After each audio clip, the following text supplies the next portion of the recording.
The hero of our story is the strongest sage who saved mankind from the invasion of monsters and their king. But exhausted by the deadly battle, he died. Fortunately for him, this is not the end. He is reborn in the body of a boy 50 years later and enters the Academy of Magic to become the strongest again.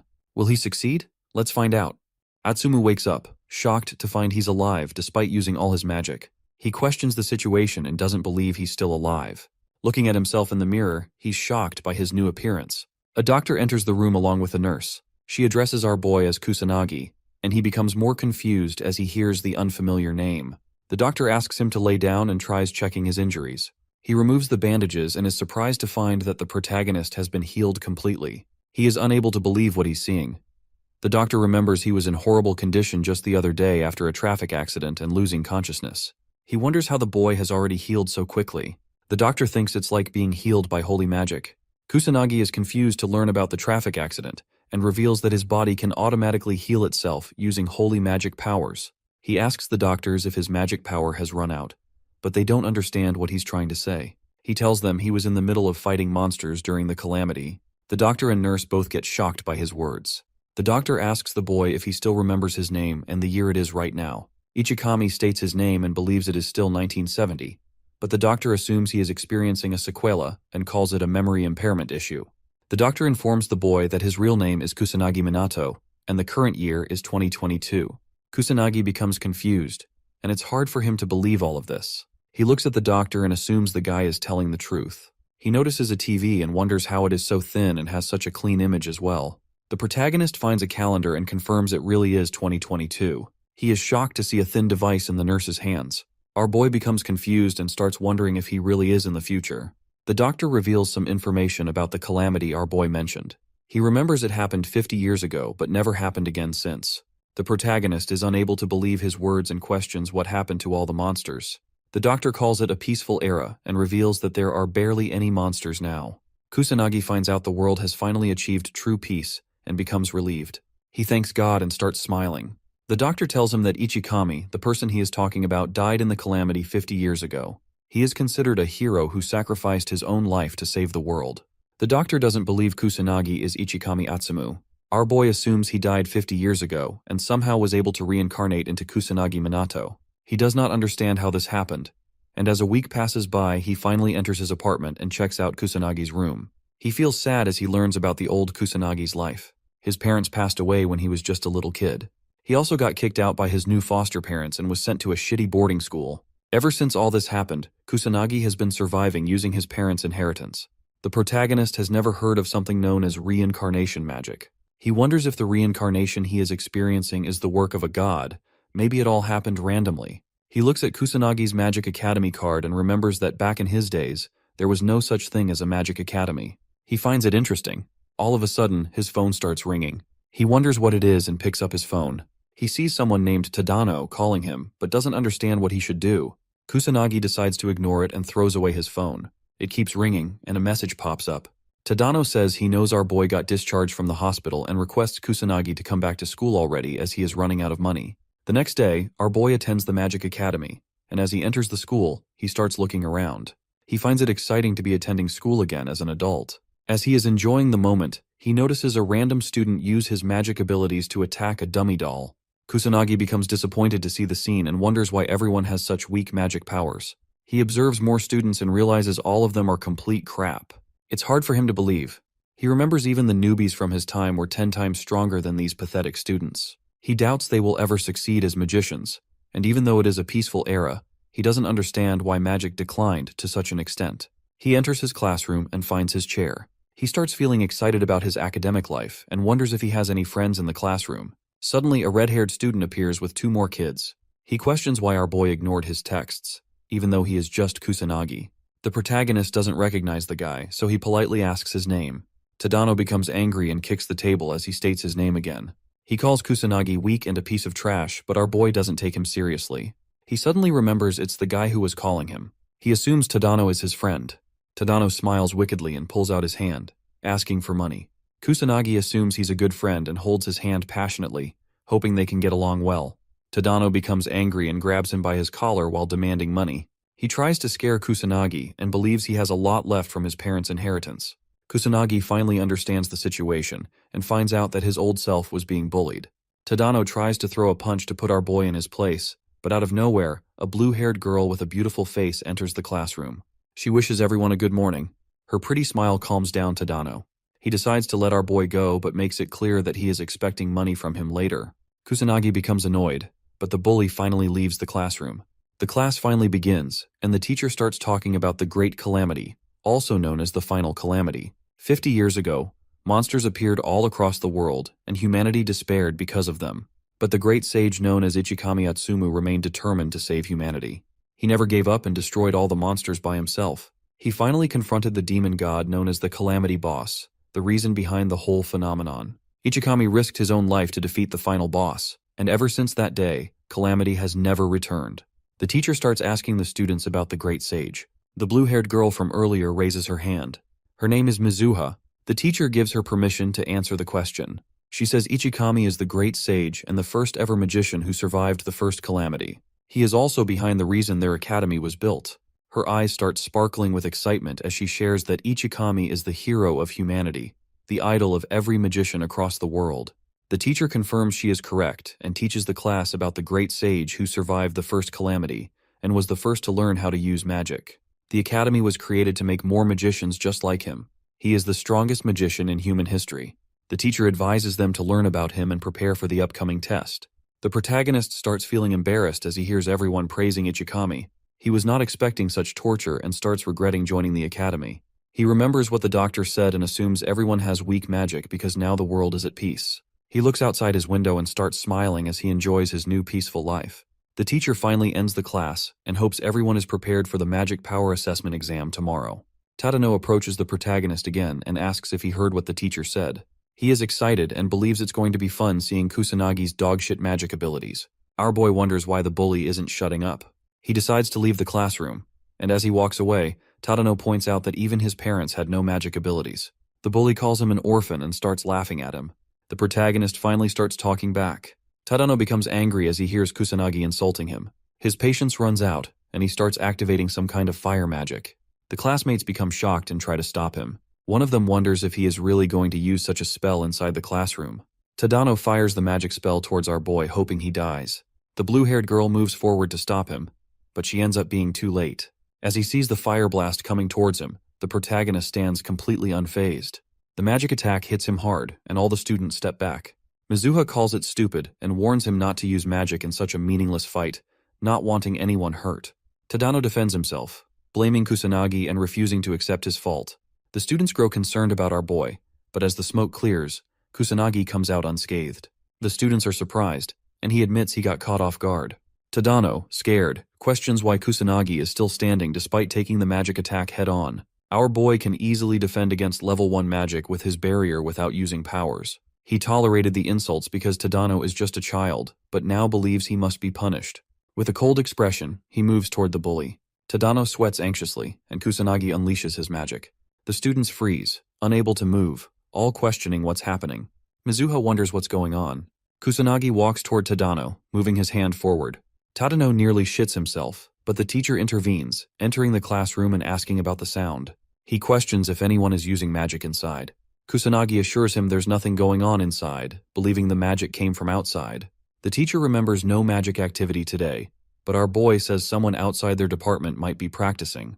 The teacher demands an explanation for the smoke, and Kusanagi answers it came from outside. The teacher believes him, orders the class to return to their seats, and resolves to find the culprit. Kusanagi apologizes with a smile and decides to create false evidence to close the case. All the students, including Mizuha, are surprised. Tadano grits his teeth in frustration. The protagonist believes the students are weak and doubts they can kill a monster. Though the calamity ended 50 years ago, he knows dangerous monsters may still exist. He decides to check it out. At night, he enters old Shibuya using magic circles, observing the ruined city and remembering what it looked like in his past life. He finds no monsters and assumes the police handled it. Suddenly, he senses a monster's aura and a human nearby and quickly moves to investigate. A monster corners a white-haired girl who cries in fear and begs for her life. The monster moves to eat her, but the boy intervenes. The monster roars in pain and dies in one attack.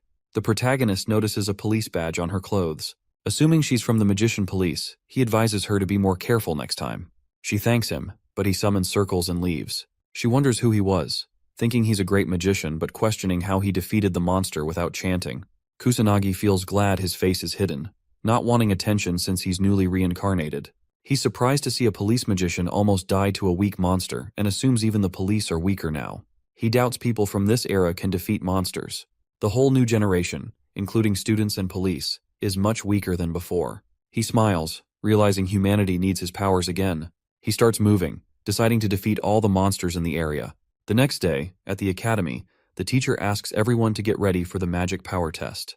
He hopes they measure both attributes and the amount properly, as they're crucial if they want to pursue a magician profession. Our boy questions why his powers can't be measured without the weird device, understanding its necessity for students but wondering how a teacher can be unaware that magic perception is a foundation of magic. Mizuha steps forward and asks if it's the right time. The students notice them talking and wonder why Mizuha is calling Kusanagi out. She introduces herself as the second daughter of the noble magic house Mizuha Yuika. He doesn't understand what a noble family is, so she explains it's one of the 4 leading noble houses, heads of magicians. He doesn't recognize her and remembers no noble families during his time. Observing her weak magic, he wonders why she brags about her family of prominent magicians with such a pathetic magic level. Mizuha asks why he's uninterested, hoping he'd be more grateful. Tadano grits his teeth in jealousy, wondering what they're talking about. Kusanagi asks why a magic noble would talk to a lowlife like him. She gets annoyed but tries to keep her dignity, thinking she must act properly as a noble. He questions if she has a mental issue. Mizuha recalls the magic blast that did 0 damage to him yesterday and wonders if there's a reason behind it. She tries to bring it up, but the teacher interrupts, telling the students to get ready for measurements. Kusanagi takes the opportunity to walk away, smiling. Mizuha decides to wait and see his real powers after the assessments. Tadano confidently unleashes his powers, showing 1000 magic power with a fire attribute. He celebrates his improvement. Kusanagi notes that the standards are the same as in his time. Next, Mizuha steps forward, unleashing her magic. Her attribute is water, and her magic power is 2000. Everyone is surprised, and the teacher praises both her and Tadano, saying they're at the top and will make great magicians. The students start praising them too. Kusanagi, disappointed, calls it a joke, thinking 2000 magic power is no better than amateur level. Mizuha looks smug, trying to show off her noble family's power. He wonders why she's proudly looking at him. Suddenly, he hears the teacher call him for assessments. As he walks toward the device, he hears students talk about his results last year. Despite excelling in studies, he ranked lowest in magic. Tadano, thinking Kusanagi has 0 talent, looks forward to seeing him embarrass himself. Mizuha wonders how much power Kusanagi is hiding but doubts he can surpass her. Irritated, Kusanagi remembers standing out in his past life, which was annoying. He considers holding back but decides to go all out, unleashing everything with a smile and challenging the machine to handle the power of the greatest sage in history. The machine glows and a beam of light shoots out of the building, noticed by 2 students from different classes. Mizuha is confused as the machine starts acting strangely. It glows more before a huge explosion breaks it. The students scramble to save themselves from the blast. Our boy is disappointed the machine broke, thinking he barely even tried. He doubts any of his classmates could sense his magic power. The teacher, concerned, asks if everyone is fine. They assure him they are. He asks Kusanagi if he's okay, commenting that he got lucky, standing in the middle of the explosion. The teacher wonders if the device malfunctioned. He's worried it's now impossible to measure Kusanagi's magic power and attributes. Kusanagi asks why he's so concerned. The teacher says he was hoping to split the students into groups for combat class, but can't decide without the assessment results. The teacher asks Tadano to take Kusanagi in his group. Tadano agrees, seeing an opportunity to bully our boy. The teacher is relieved, glad it's Tadano. The bully approaches Kusanagi, saying he looks forward to their combat class, his face twisted with an evil expression. The students reach Old Shibuya, and the teacher explains that there are still a few monsters living inside the city, which was destroyed by the Great Calamity. The magicians and police regularly come to this abandoned city to fight the monsters that are still living here. The students of the academy are also required to help with this for some reason. The teacher assures them not to stress, since most monsters have already been taken care of by the pro-magicians and police officers. Our boy wasn't expecting a practical class. He hopes the students can take out a few monsters, since they'll be working in groups. He remembers coming here last night but feels weird as he senses a few monsters nearby. He remembers that he cleaned the place properly yesterday. He doesn't find any signs of disaster nearby, and questions why more monsters keep appearing in Old Shibuya. He hears a few girls talking about competing with each other. Despite it being a practical class, our boy is surprised to see the students acting so carefree. Mizuha carefully observes Kusanagi for some reason.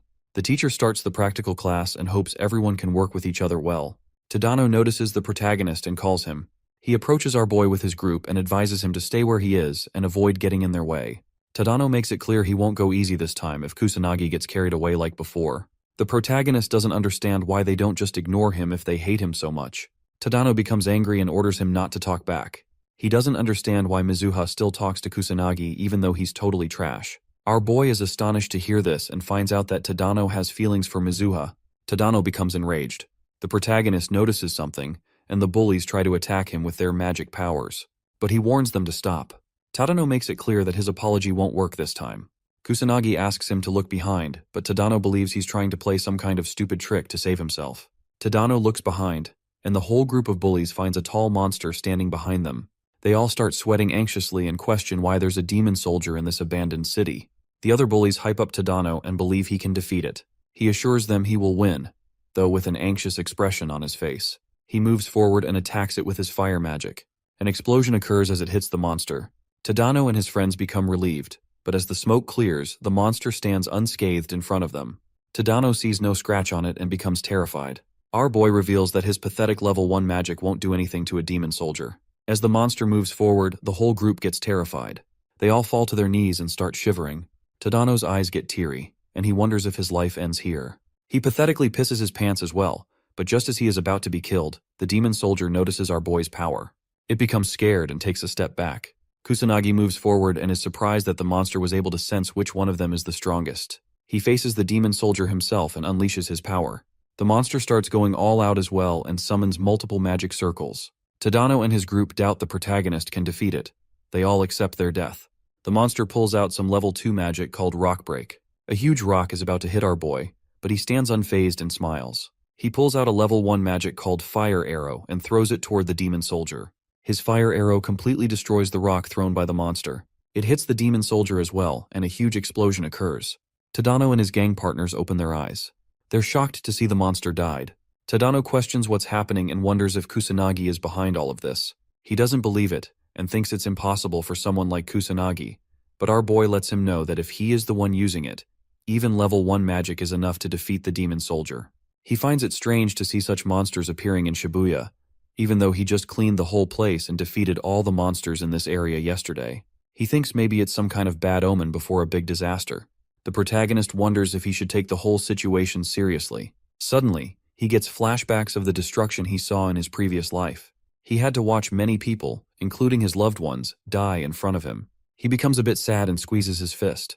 The protagonist becomes determined to save humanity, even if the calamity ends up happening again. The other bullies admit they saw Kusanagi defeat the demon soldier. They wonder if it's the same Kusanagi they know. Tadano becomes frustrated and punches the wall. He feels angry and doesn't understand what's happening. Meanwhile, Mizuha observes everything from behind and is surprised to learn more about Kusanagi. Mizuha pulls out a level 1 magic called Aqua Saucer and easily defeats a weak monster. Her classmates are astonished, so they start praising her. She feels irritated and wonders why ordinary people get impressed so easily. She believes it's just because she's a genius. Suddenly, she finds Tadano's group. Mizuha asks her group members to handle the rest and leaves. She thinks Tadano might be bullying the protagonist again and feels excited. She quickly runs to watch them so she doesn't miss this opportunity. She stands behind a wall and takes a peek. Mizuha becomes shocked as she sees a demon soldier. She doubts they can take such a monster on in battle. But despite being scared, the girl decides to help them since she belongs to the Mizuha family. She is confident she can do something. Mizuha runs toward the group, yelling at everyone to start running. Suddenly, a huge wave of fire magic gets launched in front of her and hits the demon soldier. Kusanagi takes down the strong monster in one attack. Mizuha is shocked and wonders if our boy is behind all of this. She remembers Kusanagi used to be a shy kid with trash magic powers. The girl is unable to believe she's looking at the same Kusanagi. She was watching closely and didn't even hear any chanting. Mizuha doesn't understand how it's possible for him to defeat a demon soldier with just level 1 magic without even chanting a single spell. It's all too hard for her to believe. She understands that every demon's strength is determined by the number of crystals they have on their body. This method is also used to establish a ranking between demons. Magical beasts are rank 6, demon soldiers are rank 5, demon captains are rank 4, demon generals take the 3rd rank, the demon king comes at rank 2, and lastly, the strongest demon, also known as the demon god, is rank 1. These numbers are all fixed for each demon, so every modern magician knows at least level 3 magic is required to defeat a demon soldier. She doesn't believe level 1 magic is enough to beat it. Kusanagi starts walking in her direction. She knows she has no reason to hide, so she peeks again and looks at the protagonist. He calls her out for peeking around like this. She becomes embarrassed and questions how he found out. Our boy thinks it would be stupid not to know since she is a mage. Mizuha gets confused. He's disappointed to see they really can't sense magic at all. The boy starts walking away. She tries to stop him, but he doesn't listen and keeps moving forward. Mizuha demands an explanation and starts running behind him but finds no one in the alley. Kusanagi jumps up a building and feels irritated as he sees the girl doing her best to find him. He decides to check around for monsters and learns there are no demon soldiers in the area left, but the number of magical beasts is still a lot. After seeing Tadano's pathetic performance in front of a demon soldier, he doubts other students are capable of taking on magical beasts. The protagonist decides to get rid of a few magical beasts. His body starts glowing suddenly as he activates his magic. He's able to cover the area around the abandoned city, so he pulls out 2 magic circles and uses his level 2 magic called Barret. Multiple beams of light shoot out into the sky and spread across Shibuya. Tadano and his group notice the beam of light. They think they are seeing shooting stars. Mizuha recognizes it as magic and wonders who unleashed multiple magic abilities at once. Somewhere inside Shibuya, 2 students become surrounded by magical beasts. They become hopeless as they see multiple monsters approaching them at once. They both give up and accept their fate, but as the monster moves forward to kill the girl, it suddenly stops and starts screaming in pain as it gets hit by the strong beam of light. The students ask each other if they're fine. The protagonist watches everything from above. He feels amazing killing all the monsters. He sees all of them dropping dead and suddenly realizes he overdid it and ended up killing almost all the monsters in Shibuya. Kusanagi becomes concerned and wonders if the class will still proceed after this. He regrets not holding back. He uses his magic circles to move around the city and finds a hidden alley to land. He doesn't want to hide his powers more than necessary, but all the attention is annoying. He joins his classmates and teachers. The teacher checks a magical beast's dead body and wonders why so many are left. He thought most had already been hunted down or died. He believes a skilled individual just killed them, since killing a monster in a single strike isn't easy. He remembers the magic that killed the monsters. He knows firing so many magic bullets falls under the null attribute. Astonished, he admits he's never seen such a thing before. He admits things would have gotten out of hand without the magic bullets, knowing even firing 2 is an impressive feat. The teacher is in disbelief and understands that if the number reaches 6 or more, no average student can use such magic. The students yell in frustration, asking why they had to face so many monsters and almost lose their lives. The teacher bows and apologizes. He recalls confirming with the police that most monsters had been wiped out already and regrets not double-checking with the school. He genuinely apologizes for putting the whole class in danger. A female student asks if someone came to save them. The teacher says he has no idea but adds that it wasn't the police or an official mage, but likely some illegal magician. He thanks the unknown savior in his heart. Our boy smiles as he listens to the teacher indirectly praise him. He notices a few students discussing his magic bullets, all wondering what they were.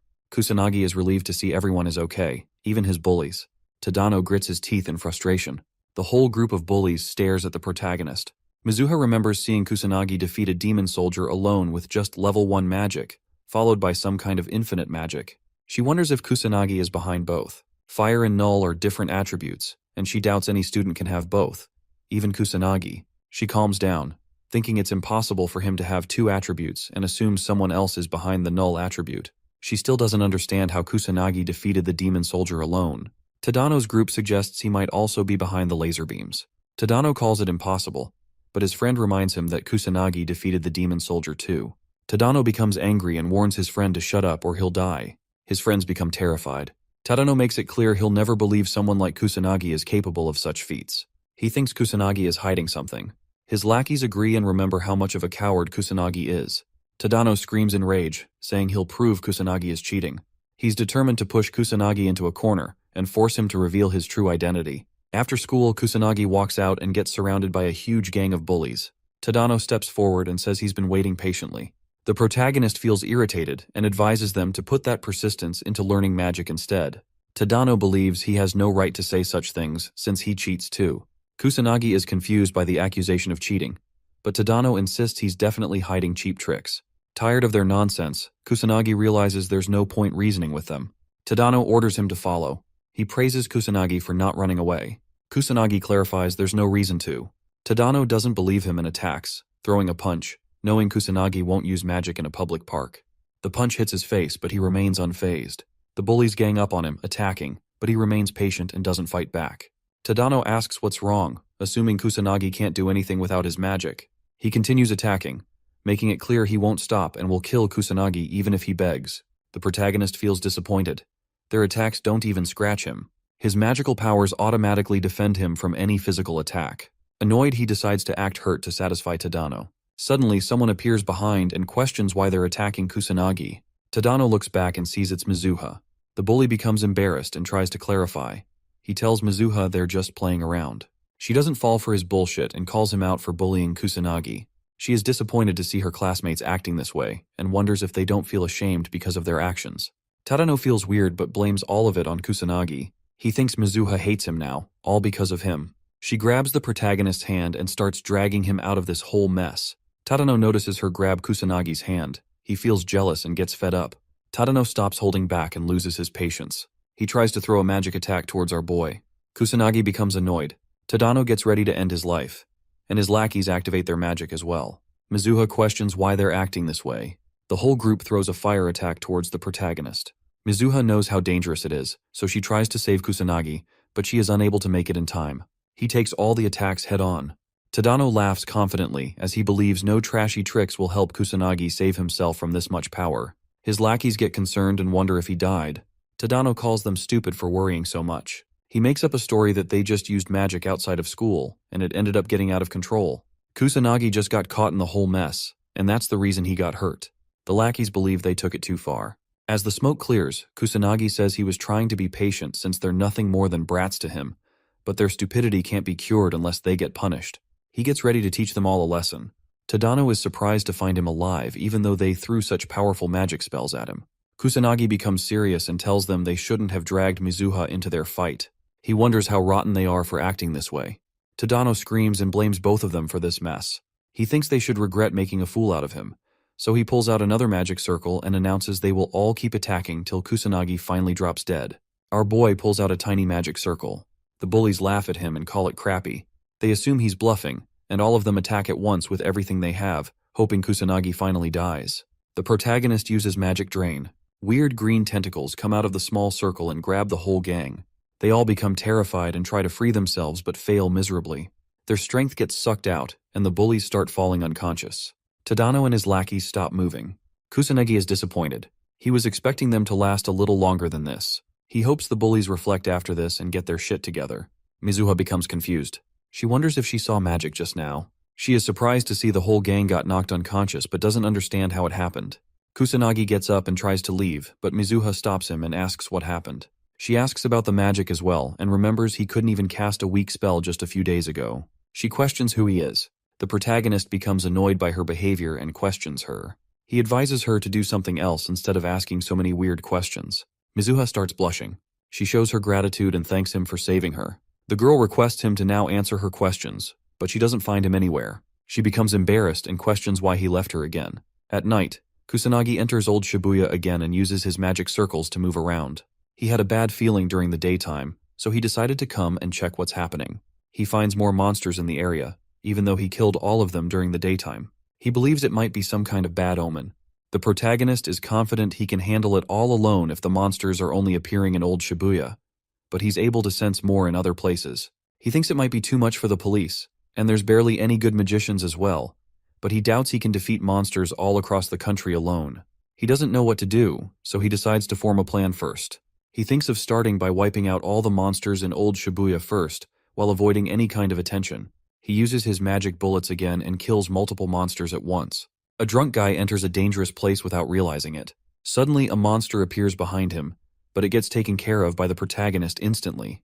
The guy notices him but blames it on his imagination and starts leaving. Our boy hopes he didn't get seen by the guy. He uses his magic circle and jumps out. Someone catches him and records everything on his phone. The guy feels astonished and believes his video will definitely go viral. He doesn't waste a second and posts it online. The next day, Tadano, Kusanagi, and Mizuha are called out by the principal. The class teacher says he was informed that some students used magic outside the school grounds, and makes it clear that any students caught will be expelled without hesitation. He allows them to explain themselves.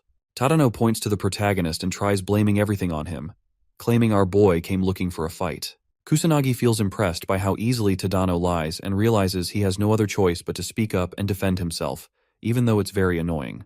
As he's about to say something, Mizuha speaks up and defends the boy. She tells the principal they're all spitting lies and reveals that Kusanagi was the one being bullied by Tadano and his friends, who fired magic attacks at him first.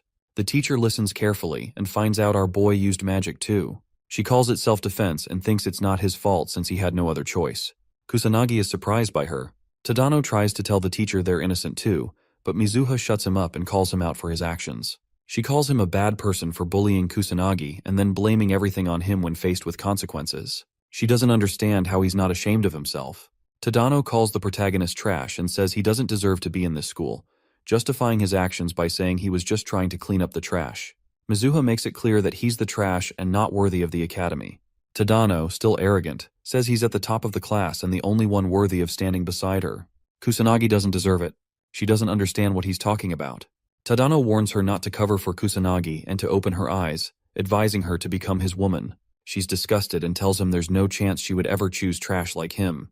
Tadano is shocked by the rejection. She rejects him for his violent nature and calls him stupid for confessing in such a weird situation. Our boy understands why she said that but thinks she overdid it.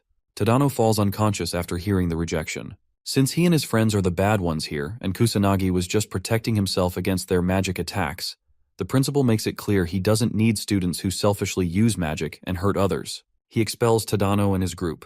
Tadano's lackeys try to defend themselves, saying they were just doing whatever Tadano asked them to do. The teacher allows Kusanagi and Mizuha to leave and go back to their classes. They both leave the principal's office. Mizuha gets angry and calls Tadano the worst guy ever. Our boy asks what's going to happen now that they're expelled. She explains there's no chance they can ever become magicians, which is pretty obvious. She doesn't understand why Kusanagi didn't speak up for himself. He says he was about to, but she didn't give him a chance. Suddenly he remembers something. She asks what's wrong. Kusanagi says he was thinking about all the times she tried to save him. First, back in class, during his fight, and now, when the principal called them. He calls her a good girl for always helping him out. She starts blushing uncontrollably and gets embarrassed. Mizuha tells him to shut up and runs toward the classroom so she can enter first. Kusanagi smiles as he watches her leave. He believes the old Kusanagi died and he got reincarnated in this body. Our boy wonders if he was bullied to death, or if it really was just a car accident. He still doesn't know the truth but feels relieved to get the bullies punished for whatever they did. He hopes this pays off and smiles. The principal informs 2 senior students about what happened earlier, saying that a few students got into a fight and even used magic in public. He assures them no one got hurt. The senior student asks why she got called out if there's no issue anymore. The principal tells her that one of the students involved is Yuika Mizuha. The blue-haired student understands and thanks the principal for informing her. He asks her to give his regards to her father. She asks him not to worry and reveals that her family is interested in investing in the school. She walks out with her friend, and the principal wonders if Kusanagi is absurdly strong, since fighting multiple mages at once is almost impossible. There's no way a normal student would win unless they're hiding some kind of mysterious strength. He wonders if Kusanagi is stronger than them, but the blue-haired girl answers negatively. He is curious about the boy and tells her he wants to meet him to confirm it. She thinks about whether her little sister should be expelled depending on how competent Kusanagi is. She is Mizuha Ruka from the 3rd-year class, and her friend is Katsuragi Ryuji, also from the 3rd-year class. Kusanagi feels demotivated now that his life is peaceful again. He hears a few classmates talking about someone known as the Black Mage, and wonders if it's something related to the magic nobles he learned about. He decides to not care about it for now. The teacher appears and calls Kusanagi outside for the assessment test. He explains that the students who couldn't be measured last time now have the chance to take the test again. Mizuha notices what's happening and feels glad, as she can finally learn more about our boy. Suddenly she notices her older sister, Ruka Mizuha, and Katsuragi entering. She wonders why her sister came out of nowhere. The teacher announces Kusanagi's turn, asking him to start the magic power assessment test. Our boy remembers he destroyed the machine last time, so he decides to be more careful and hold back. He tries pouring out his magic power, but suddenly starts feeling weird. Extreme fatigue hits him, and he begins breathing heavily. The teacher asks if he's okay, noticing the machine and checking the results. Mizuha and the teacher are shocked to see that, for some reason, his attribute is none, and his magic power turns out to be only 100, which puts a smile on Katsuragi's face. 2 students talk about Kusanagi, calling it the lowest magic power in their batch and labeling him useless since he doesn't even have an attribute. Katsuragi assumes there's no truth behind the story they heard from the principal and doesn't believe the protagonist defeated all the delinquents on his own. Ruka feels disappointed and decides to leave, as they have no reason to stay anymore. The students notice Kusanagi is tired just from the assessment, and they can understand it since his magic power is extremely low. The teacher tries to comfort Kusanagi and tells him magic power isn't the most important thing. Mizuha, however, doesn't believe her eyes. She remembers seeing our boy defeat the demon soldier all by himself and knows he can use two attributes, fire and null, at the same time. She wonders what kind of trick he's using, as she's never heard of mages hiding their magic power by somehow adjusting it. The protagonist feels relieved and is happy with the result. He performed some kind of magic manipulation to alter the results, even though it's taking a toll on his body. He feels confident and thinks he's finally gotten a grip on it. As he leaves the room, our boy finds Mizuha and learns she was at the assessment room out of curiosity. She tells him she just came out of curiosity. Suddenly, Ruka stops both of them inside the school hall. Kusanagi asks who they both are, and she introduces herself and Katsuragi. He recognizes her family name and questions if she wants something from him. She says she has zero interest in him and walks toward her little sister. Mizuha becomes concerned, and Ruka, disappointed, learns her sister couldn't even win against a few delinquents. She also learns Mizuha was saved by someone with 100 magic power and asks if all of this is true. Mizuha confirms, which makes her sister angry. She orders Mizuha to just quit the academy. Mizuha doesn't understand why she's saying all this for no reason. Ruka reminds her that she hasn't won a single match whenever they fight. Whether it's academic results, sports, or magic craft, she loses every single time. Ruka doesn't believe Mizuha is good enough to become a mage. She thinks it's enough for Mizuha to quit the academy and join a normal school instead. Mizuha starts crying but is unable to say anything. Her sister confirms if she understands everything, and Mizuha anxiously answers she does. Kusanagi finally intervenes and calls Ruka arrogant. She asks him to repeat his words with a cold expression.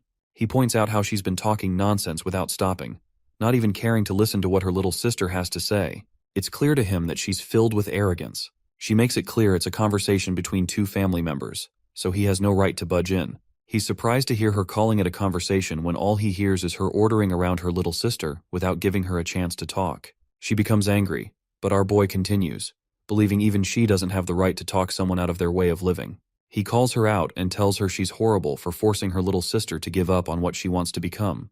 Ruka confidently says her incompetent sister doesn't have the talent to become a mage since she can't even defeat her. Mizuha starts crying and agrees with her older sister. She doesn't believe in herself and thinks she's been lying to herself all this time. She tried to convince herself she's a genius with the talents to become a mage, but she couldn't even defeat her big sister once. Kusanagi confidently says she can win against Ruka. He starts smiling, confusing everyone. Ruka asks if he's challenging her, and he requests some time since it's impossible for Mizuha to win right now. Ruka gives them 2 weeks' time, suggesting they have a 2-on-2 magic duel. He's surprised but agrees, calling it nonsense. He asks Mizuha if she's willing to do it with a smile on his face, and she calms down, stopping her crying.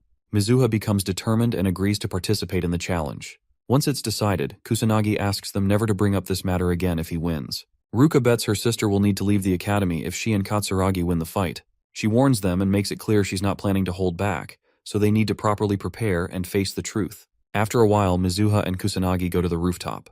She requests his help and hopes he can teach her more about magic so she can improve quickly. He finally understands why he was called up to the rooftop. He asks if she's really sure about learning magic from someone trashy like him, since his magic power is only 100. She doesn't fall for his words and already knows he's hiding his real strength. She believes he is much stronger than her. He notices she isn't backing off this time. She assumes he knows how to get stronger, which is why he challenged her sister to a fight. He knows Ruka is the type to desperately try and control everything. It's in her nature. That's why he provoked her, so she'd fight him. But there's no way he can say that to Mizuha. She bows down and starts begging for his assistance. He gives up and agrees to help her get stronger. She asks again to confirm it. He warns her in advance, making it clear that she needs to follow all his instructions, and there's no going back once the training starts. She agrees to all his conditions instantly. Kusanagi finds it hard to decline since she is begging so hard for it. Since he already needs to prepare for a few things after seeing the number of monsters in Shibuya, raising a mage might be a promising idea. He decides to begin her training today and thinks about finding a place to practice. Mizuha starts blushing and invites him to her place with a shy expression. After a while, they reach her place. He's astonished to see the huge house, but she thinks it's only natural since her father is a noble mage. Mizuha suddenly remembers this is her first time inviting a guy to her house. She wonders if he found her invitation strange, even though she's not hiding any dirty intentions. Kusanagi suggests they should start, but he notices she's daydreaming, so he calls her and addresses her as Yuika. The girl becomes embarrassed to hear her first name, but he tells her he's just trying to avoid confusion since her sister also goes by the name Mizuha. She's a bit disappointed to hear his answer. He asks if she has a different name in mind that he can use, but she agrees with Yuika, so he decides to start the training and requests her to take care of him. The first question he asks her is about her magic power. She thinks it's easy and answers that it's the energy needed to perform magic, and it is available in everyone's body. He asks her about incantations next. Yuika confidently answers that it's like a program that automatically turns magic into an attack. He questions if there's any way to increase one's magic power, but she answers negatively and believes it is determined before birth and stops increasing after a certain age. Yuika confidently smiles and feels proud of herself as she answered everything perfectly. He lets her know all of her answers are wrong. With a disappointed expression, she starts getting teary and questions if he's trying to call her stupid. The protagonist genuinely feels bad and wonders how foolish the current mages are. He's surprised to see such a huge change in only 50 years. He starts explaining that magic power is not only found in her body, but it is also available in nature and their surroundings. Incantations or spells are simply ways to properly back up the magic craft. It is also possible to increase magic power intentionally. She finds it hard to believe his words and calls everything a lie, as it would be against the Academy's ideas. It would overturn the Magic Craft Academy if it were all true. He doesn't care if she believes his words or not. He intends to teach her about these 3 things during their training. He orders her to sit down and lets her know he's about to channel his magic power into her body, so she needs to inform him once she starts feeling it. She is surprised to learn there's a way to sense magic power. He makes it clear she won't get stronger if it's impossible for her to feel it. He orders her to close her eyes and begins touching her. He unleashes his magic power but finds out she still can't feel it. He lets out more magic power and wonders how she can't feel magic of such degree. Finally, Yuika feels something. She thinks her back is getting hotter. He teaches her about it and says it's called magic power perception. She finally understands what he was trying to say earlier.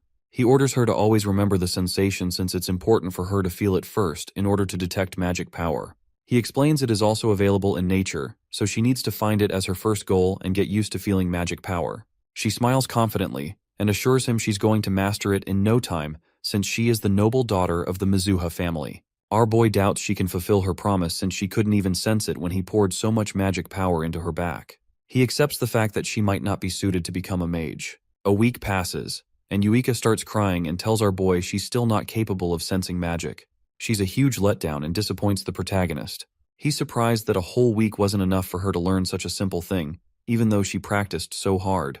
He guesses she's just really slow at understanding the concept. Since they barely have any time to spare, he decides to pour some magic into her again. He touches her back and, as he starts unleashing his magic, he instructs Yuika to open her eyes. She opens them with hesitation but becomes surprised as she is finally able to see the magic aura around her body. She starts smiling as she is finally able to understand what magic power is. Yuika becomes amazed by her new skill. Since she's finally capable of seeing magic power, she thinks about measuring Kusanagi's power level. For some reason, she is barely able to sense anything from him, which makes her confused.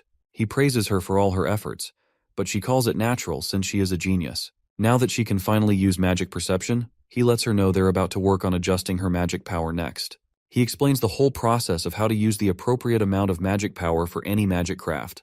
She needs to focus only on efficiency and forget everything else. She also needs to use all of her magic power to its absolute limit, so that the amount of magic she can use increases once she properly recovers.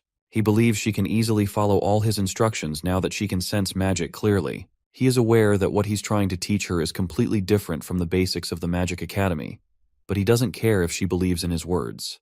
Yuka assures him she believes in his words and smiles as she says she does not doubt him anymore. He is happy to hear her opinion has changed. He decides to start the next stage of their training. The protagonist asks her to step back a little and get ready as they are about to fight each other. She confirms she does not mind, as she is looking forward to seeing his true powers.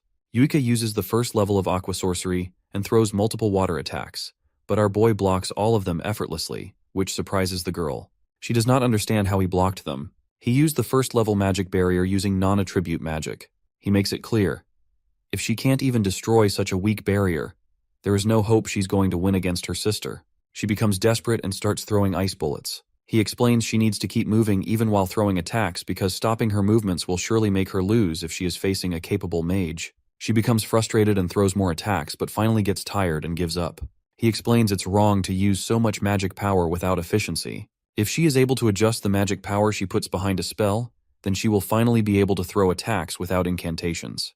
Kusanagi asks her to watch closely and shows how she's using magic. He throws a fire blast toward a dummy twice and also demonstrates how he uses magic. She understands the magic power behind her attacks is less compared to his. He calls her right and explains she doesn't even need incantations to perform any magic if she learns how to adjust her magic power.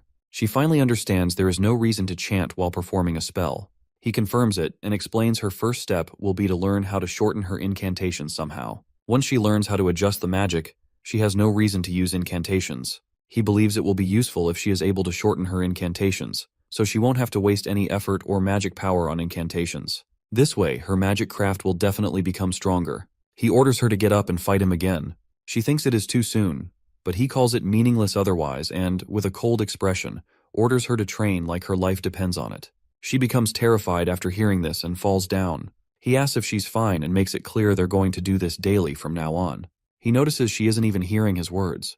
During the nighttime, our boy enters Harajuku. He recently sensed a few monsters in this area as well and came to check. Even though he is constantly trying to eliminate all the monsters, for some reason, the numbers still remain the same. Suddenly, he notices someone being attacked by a magical beast. He wastes no time and quickly rushes toward the kid. He's able to make it in time and effortlessly defeats the monster instantly. The boy asks the little kid if she is okay. Instead of thanking him, she starts taking his pictures. He quickly leaves the area and wonders why she didn't even show her gratitude and started taking pictures. He thinks there is definitely something wrong with people nowadays. He decides to cover his face properly next time and leaves the place. The next day, the protagonist starts training with Yuika again. She falls down real quick and gets tired. The days of their duel are getting closer. He believes her progress so far is not bad, but she is still nowhere near Ruka in almost everything.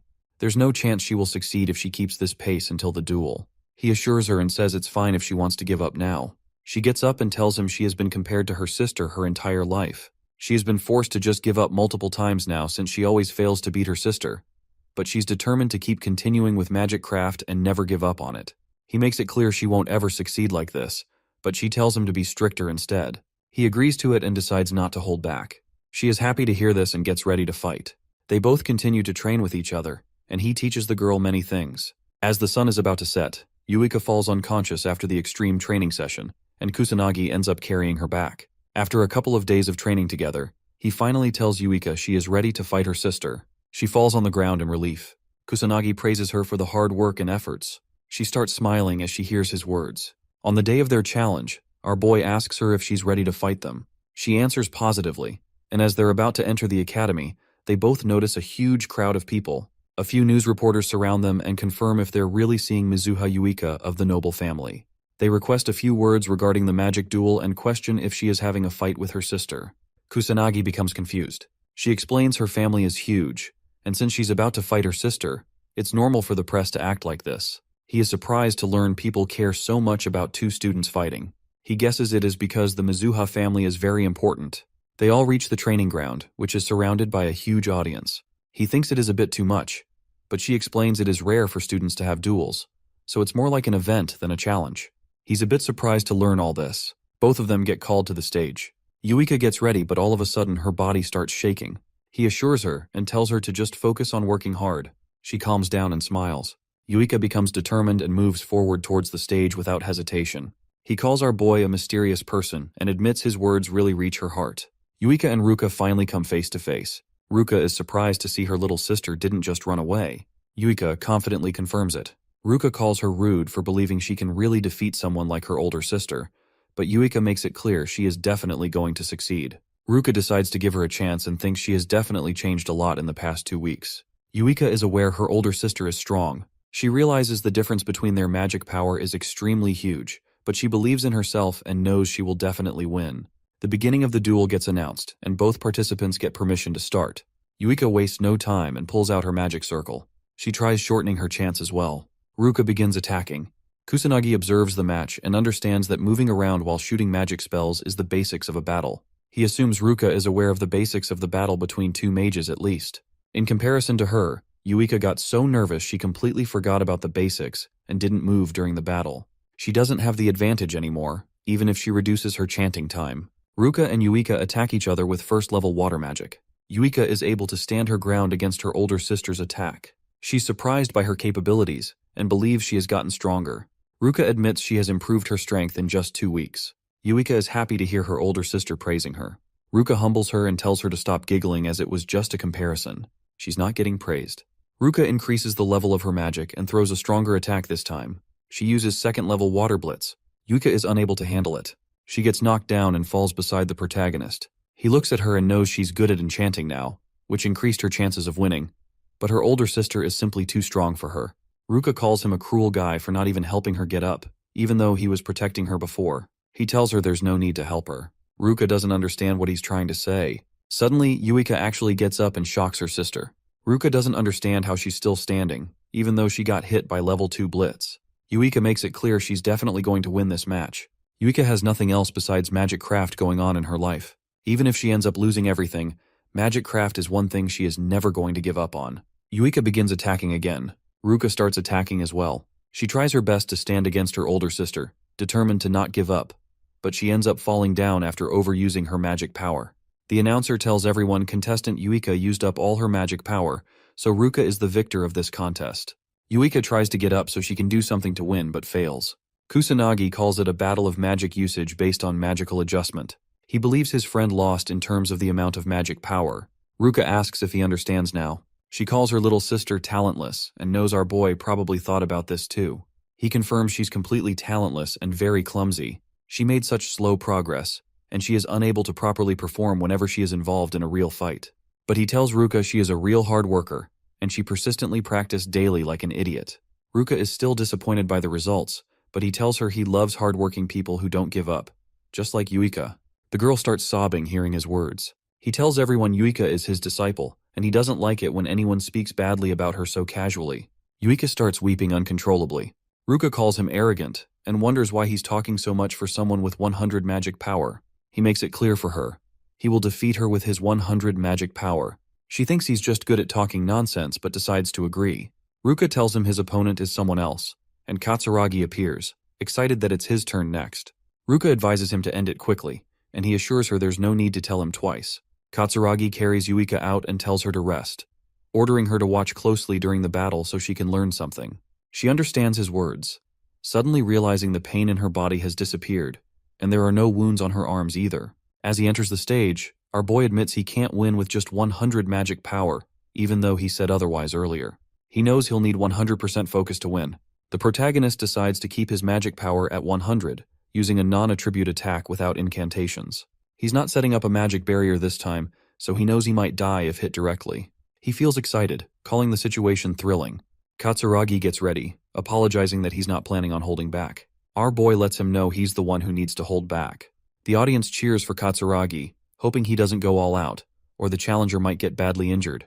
The guy ignores their words and activates his 8,000 magic power. Our boy notices it and knows it's not a big deal, but since he's only using 100 magic power today, there's a good chance he might actually get killed. The second match begins. As they face each other, Katsuragi hopes our boy won't hold a grudge after it's over while summoning his magic circles. With the attack he's about to throw, he thinks he can test whether Kusanagi really defeated those delinquents. He challenges Kusanagi to withstand his full power attack, but just as he's about to throw it, something hits him on the forehead. The protagonist is disappointed, calling the guy slow. The audience is shocked to see the match end so quickly. The announcer declares that contestant Kusanagi has won the match. Ruka is surprised to see her friend knocked unconscious by just one hit. She remembers he didn't even perform any incantations and wonders what kind of trick he used. Kusanagi hopes she's happy now that the match ended quickly, just as she wanted. She becomes irritated hearing his words. Yuika is shocked too and finds it hard to believe he really defeated the guy. Ruka admits he's strong, and he responds that he's actually stronger than her as well. She warns him to stop spouting nonsense. Ruka unleashes her 10,000 magic power. Kusanagi sees it through his magic perception and realizes she's stronger than the guy he fought earlier. The announcer tells the audience something unexpected is happening, as Kusanagi has used a different way of fighting, drawing a lot of attention. The next match will decide who the real victor is. The third match begins. Kusanagi uses the same trick again, shooting magic bullets toward her. She counters with water magic. Our boy only has 100 magic power, meaning he doesn't have enough to affect Ruka unless the magic bullet lands on her forehead. He realizes she's already adapted, protecting her forehead and not running while using magic. Ruka persists, throwing water attacks. But even after all that, she's shocked to see the protagonist still standing, unfazed. She knows he isn't using any magic but wonders how he's managing to stay unharmed. The audience is also confused. wondering how he's not even wet despite being hit multiple times. Yuika is also unsure about the technique he's using to protect himself, knowing he definitely did something. Ruka attacks again, but this time, the boy dodges her magic with insane speed. She finally figures out how he's still standing, but she's left speechless. Yuika realizes that a magic attack can be countered with another magic attack, and even if there's a huge power difference, there's still a way to avoid damage. Everyone knows that's the only way to avoid being hurt. Ruka grits her teeth in frustration, knowing her level 2 techniques have different speed and mass, making it almost impossible for anyone to remain unscathed in front of them. She wonders why the protagonist is standing there fearlessly against such strong spells. Kusanagi knows she's probably thinking all of this. He thinks it's easy to dodge magic attacks if you can sense and detect them clearly, but it requires a lot of courage. Ruka gets serious and uses a 3rd-level spell called Azura Splash. The audience grows concerned, knowing it will be disastrous if Kusanagi gets hit. Ruka's tired but is confident Kusanagi can't dodge this attack. Out of nowhere, she gets hit by a magic bullet and falls to the ground. She doesn't understand how he's still standing. She questions what method he used to dodge her attacks. He explains that he used a magic draining technique that eats up magic craft. He simply walked through the center using drain. Ruka is speechless at first, then starts laughing, admitting her defeat. The announcer announces that Kusanagi Minato has won the match. Yuika runs to the stage, asking if they're both fine. Our boy assures her they're good, smiling as he says he won. She smiles back, becoming really happy. Ruka decides to keep her promise and gives them her word, allowing them to do whatever they want. Kusanagi is happy that it ended well. He noticed that Yuika's wounds earlier weren't that deep, guessing Ruka was probably holding back in their fight. Ruka becomes embarrassed, trying to make an excuse. He points out how much stronger Yuika has gotten in just 2 weeks. He believes Ruka probably noticed that too and thinks there's no reason for her to be so overprotective anymore. Yuika speaks up determinedly, assuring both of them that she'll grow stronger, so her sister won't have to worry about her anymore. Ruka smiles, finally starting to believe in her little sister. Kusanagi feels happy watching both sisters get along, but suddenly, he feels an immense amount of pressure and realizes this is abnormal magic. The sky turns red, and the protagonist wonders if the calamity is happening again. Tadano and his gang try finding something inside Kusanagi's bag. They've lost many people after he proved his power in the duel. His lackeys tell him he only has textbooks in his bag. Tadano calls our boy diligent and becomes frustrated. He's sure Kusanagi is hiding something. Otherwise, it's impossible for a trash like him to use such powerful spells. One of the lackeys looks outside the window and becomes terrified. Tadano wonders if he found something and goes closer. They all notice the red sky and wonder what's happening on Earth. One of them guesses it's the calamity, but Tadano doesn't believe it's really the calamity. At the training grounds, our boy becomes worried as he looks at the red sky. He wonders why he can sense such strong abnormal magic out of nowhere. He guesses it might be the calamity. Everyone becomes worried and the audience starts panicking. They all question what's happening. One of them doesn't think the calamity is really happening here. Kusanagi becomes scared, as he doesn't understand why a calamity is happening all of a sudden. He wonders if it's related to what he sensed in Shinjuku. He remembers the first calamity also took place in Shinjuku. Our boy doesn't know if it's merely a coincidence or if there's something important behind it.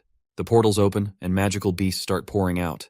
The students become terrified and start screaming, but the teacher orders them to calm down and tries leading everyone to safety. Kusanagi wastes no time and shoots multiple magic bullets to kill the monsters. He uses magic to make an announcement. Our boy orders everyone to calm down. He explains that weak monsters are going to come out since it's only the beginning of the calamity, so they don't have to worry. He assures them it's going to be fine as long as they use their brains and follow his instructions. He instructs them to run towards the gymnasium and only move in groups since it's dangerous to move alone. He asks Ruka and the others to evacuate as well. The teacher asks what he's planning to do. Our boy explains he wants to save the people that are still inside the school building. The teacher doesn't think it's safe to go all by himself. He calls the boy reckless and tries to stop him, but Katsuragi agrees to go with our protagonist so he doesn't have to solve everything alone. The teacher is worried, but he reminds the teacher what Kusanagi can do. He has no choice but to give them permission. The teacher advises them not to force anything and stay safe. Katsuragi is confident he won't die but tries to confirm it with our boy.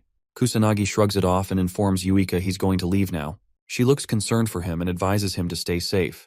Katsuragi starts running and tells his junior he's going to go first. His insane speed allows him to cover 100 meters in only 10 seconds. He asks the protagonist if he can keep up. Kusanagi pulls out his magic circles and starts moving forward with insane speed, shocking the senior. He makes it clear that he's the one going first. Katsuragi admits he has crazy speed, but just speed itself is still useless. He decides to watch our protagonist closely to see what kind of power he's hiding. He wants to save everyone while learning more about Kusanagi. Our boy detects 58 magic users inside the school using perception skill. He assumes there might be someone with no magic power. If what he's thinking is true, he decides to check the entire school and save such students. A few students get attacked by magical beasts. He enters the classroom through a window in time and uses his magic bullets to defeat all the monsters without much effort. The female students become surprised. A monster tries sneaking up on the protagonist from behind, but he easily kills it without being phased. Katsuragi catches up and asks if he's okay. Kusanagi hopes he can help everyone evacuate without any issue and leaves. Katsuragi tries to stop him, as it's too dangerous to go alone, but fails. The protagonist is simply too fast to keep up with. Katsuragi guesses he was being a burden, but admits he's not very useful. So it's probably true. He still can't believe the boy defeated a magical beast without any effort. Katsuragi questions who he even is. Kusanagi runs through the school halls looking for more students. Even though he is capable of killing all the monsters at once with his magic bullets, he needs to kill them one by one since he is inside a school, and there's a chance he might end up hurting a student in the process. He has no other choice but to chase the monsters himself and attack them with low-grade magic to not hurt the students in the process. He enters a classroom and defeats more magical beasts to save the students hanging onto their dear lives. After he's done defeating all of them, the students show their gratitude. He's already aware he doesn't have the time to personally help everyone evacuate and runs towards the gymnasium, one by one. Somewhere else, Katsuragi saves a few students and assures them he will handle the monster while they evacuate. One of the students points towards the sky for some reason. He asks what's wrong and suddenly notices a few students slowly floating down while being inside a bubble.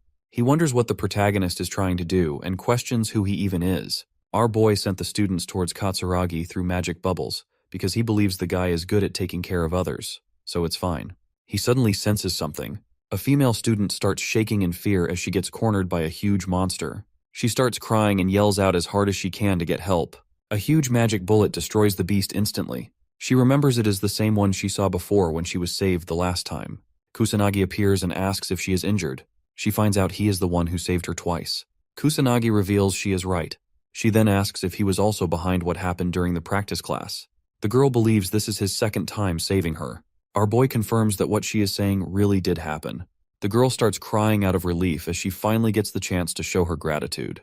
She thanks him for saving her life twice. He doesn't mind it and thinks it is nothing special. She becomes speechless.